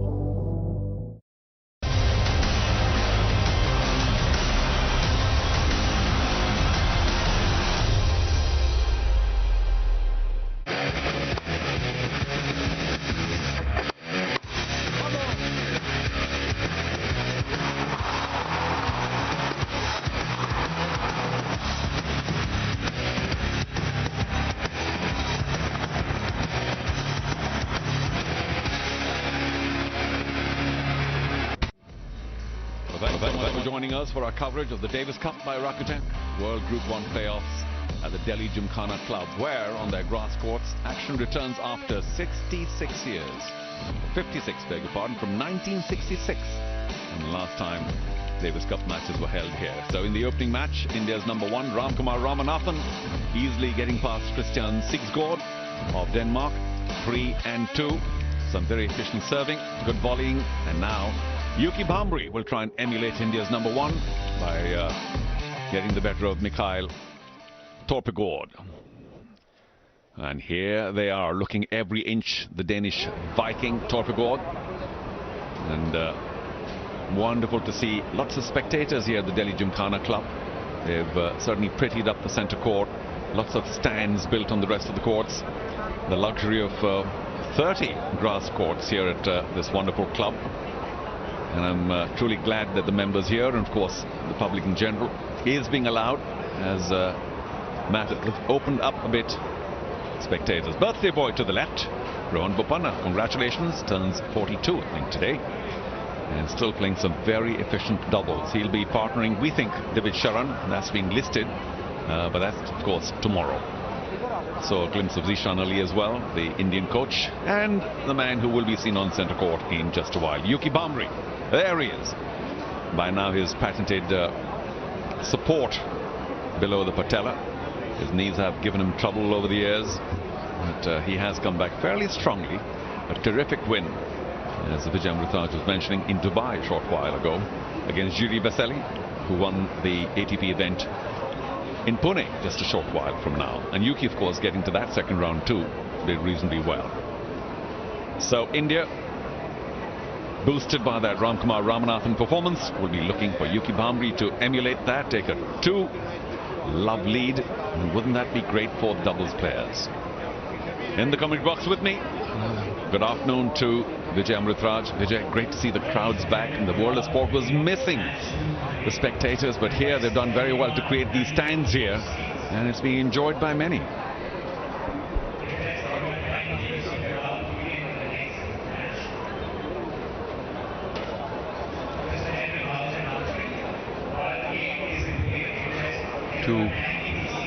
To be able to pull those matches out, but Ram felt quite relaxed in talking after the match. I thought he was comfortable with what he did. Rohit, of course, very happy with a quick 1-2 punch in that in the 2 sets. And once Ramkumar got rolling, I think he was in command of that match completely. There was very little Christian could do to hurt him, and I think the strategy is for Yuki to kind of press as well if he could, and get in and tight as well. I know very little about Yuki's opponent, Mikhail, so we'll wait to see how he gets started. Except, of course, that he looks every inch the Danish Viking with the long hair. And, of course, very tall. So we wonder if he has a big serve on him. We'll get a taste of that pretty soon. But Yuki, such a sweet striker of the ball, and can volley pretty efficiently. Playing a lot of doubles these days, Yuki, as a singles career just was a little up and down, roller coaster. Also wearing that forearm band, Yuki, keep the elbow out of trouble. Does have a protected ranking, Yuki, in a sense, or did at the start of the year, about 160 or something was, but otherwise the ranking now slipping massively because of his being inactive because of injury for quite a while. Rohit Rajpal in conversation with Yuki. But otherwise still stays very fit, doesn't he, Yuki? He's had his share of injuries. It's been nagging him for quite a while, but he's got the bands everywhere. but he's ready. He's looking for a good 12 months of good play. He's not using his protected ranking at the moment, but he's comfortable. He is a solid performer from both flanks, so I'm really looking forward to seeing him play well on the grass. You know, Ramkumar Ramanathan on occasion can be pretty expressive, if not volatile on court, but Yuki quite the opposite, because most of the times I've seen him play, he's been a very cool customer, to the point where he might even seem a little phlegmatic, just walking around side to side, not quite getting carried away with either a great point or a miss. And one has to applaud the fact that with his maturity has come this patience, this relaxed outlook on court. And he doesn't quite tend to work up the crowd as Ramkumar on occasion does. Not that he had any need to in that opening match. It went away pretty easily for him. Always nice to see spectators at a sporting venue. And you know, let's get it through the words of Vijay Amritraj. It does lift performances. Certainly does, Charu, and also the atmosphere is wonderful, and the crowd is there and truly into it. One thing about these 2 dreadful years the world has seen, they had some events in different parts of the world in a bubble with no spectators, and the response really was, my goodness, hard to play under the circumstances. And in that respect, of course, we're glad that the pandemic has, well, just backed off to the extent that we can have crowds here. The decision wouldn't have been easy for the organizers, but eventually they did consider all angles, especially the medical angle, and decided that with a mix of wearing masks and just limiting the number of spectators, we would be able to have them here at this tie, the Delhi Gymkhana Club. Most of them, of course, members of the club, but it's open to the public. Passes being distributed quite freely. And if you are in and around Delhi, then do get in touch with the organizers, because we'd love to have your company if there are any more passes available. As you can see, topic ward, big and tall, on grass, not always the most beneficial thing. The ball tends to keep low, but if he has a big serve on him, it would be a terrific advantage.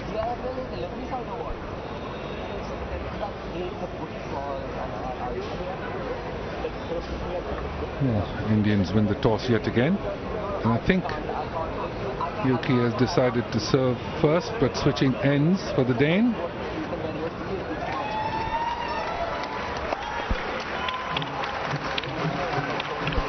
You know, body language in these things are also very crucial, especially in the early stages of the match. You know, that's what I was trying to set up with Yuki Bhambri's body language, because it doesn't look like he's all fired up and ready to go. Maybe he conserves energy, who knows, with his experience now. But Topigod here, bouncing around and showing a lot of confidence. We'll see how the match opens up, but good to see that the Danes are ready for battle.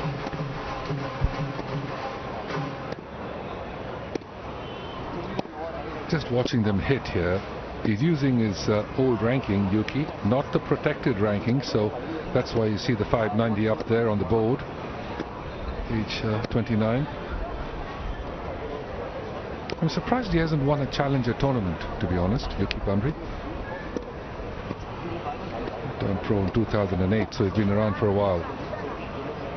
It's just the injuries, I think, that come at very inopportune moments for Yuki. A wonderful tennis family here in Delhi.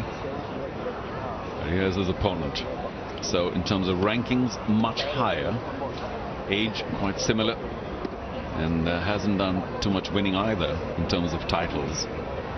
But I think we've said enough times now that the Davis Cup does bring special performances. Digital university is the new buzz. The Union Budget 2022-23 announced the establishment of Digital University and is being hailed as a transformative step. Towards quality world-class education. A digital university is one where students, without being bothered by geographical locations, can get enrolled in the institution and master their subjects with online assistance from multiple faculties, libraries, and experts. It would work on a credit system, addresses the issue of limited seats, lack of adequate number of universities, and offers a platter of learning opportunities. PBNS exclusively spoke to Dr. Abhay Karandikar, the director of IIT Kanpur, on Digital University. Dr. Karandikar says that the concept is a transformative one. It breaks the geographical barriers of education.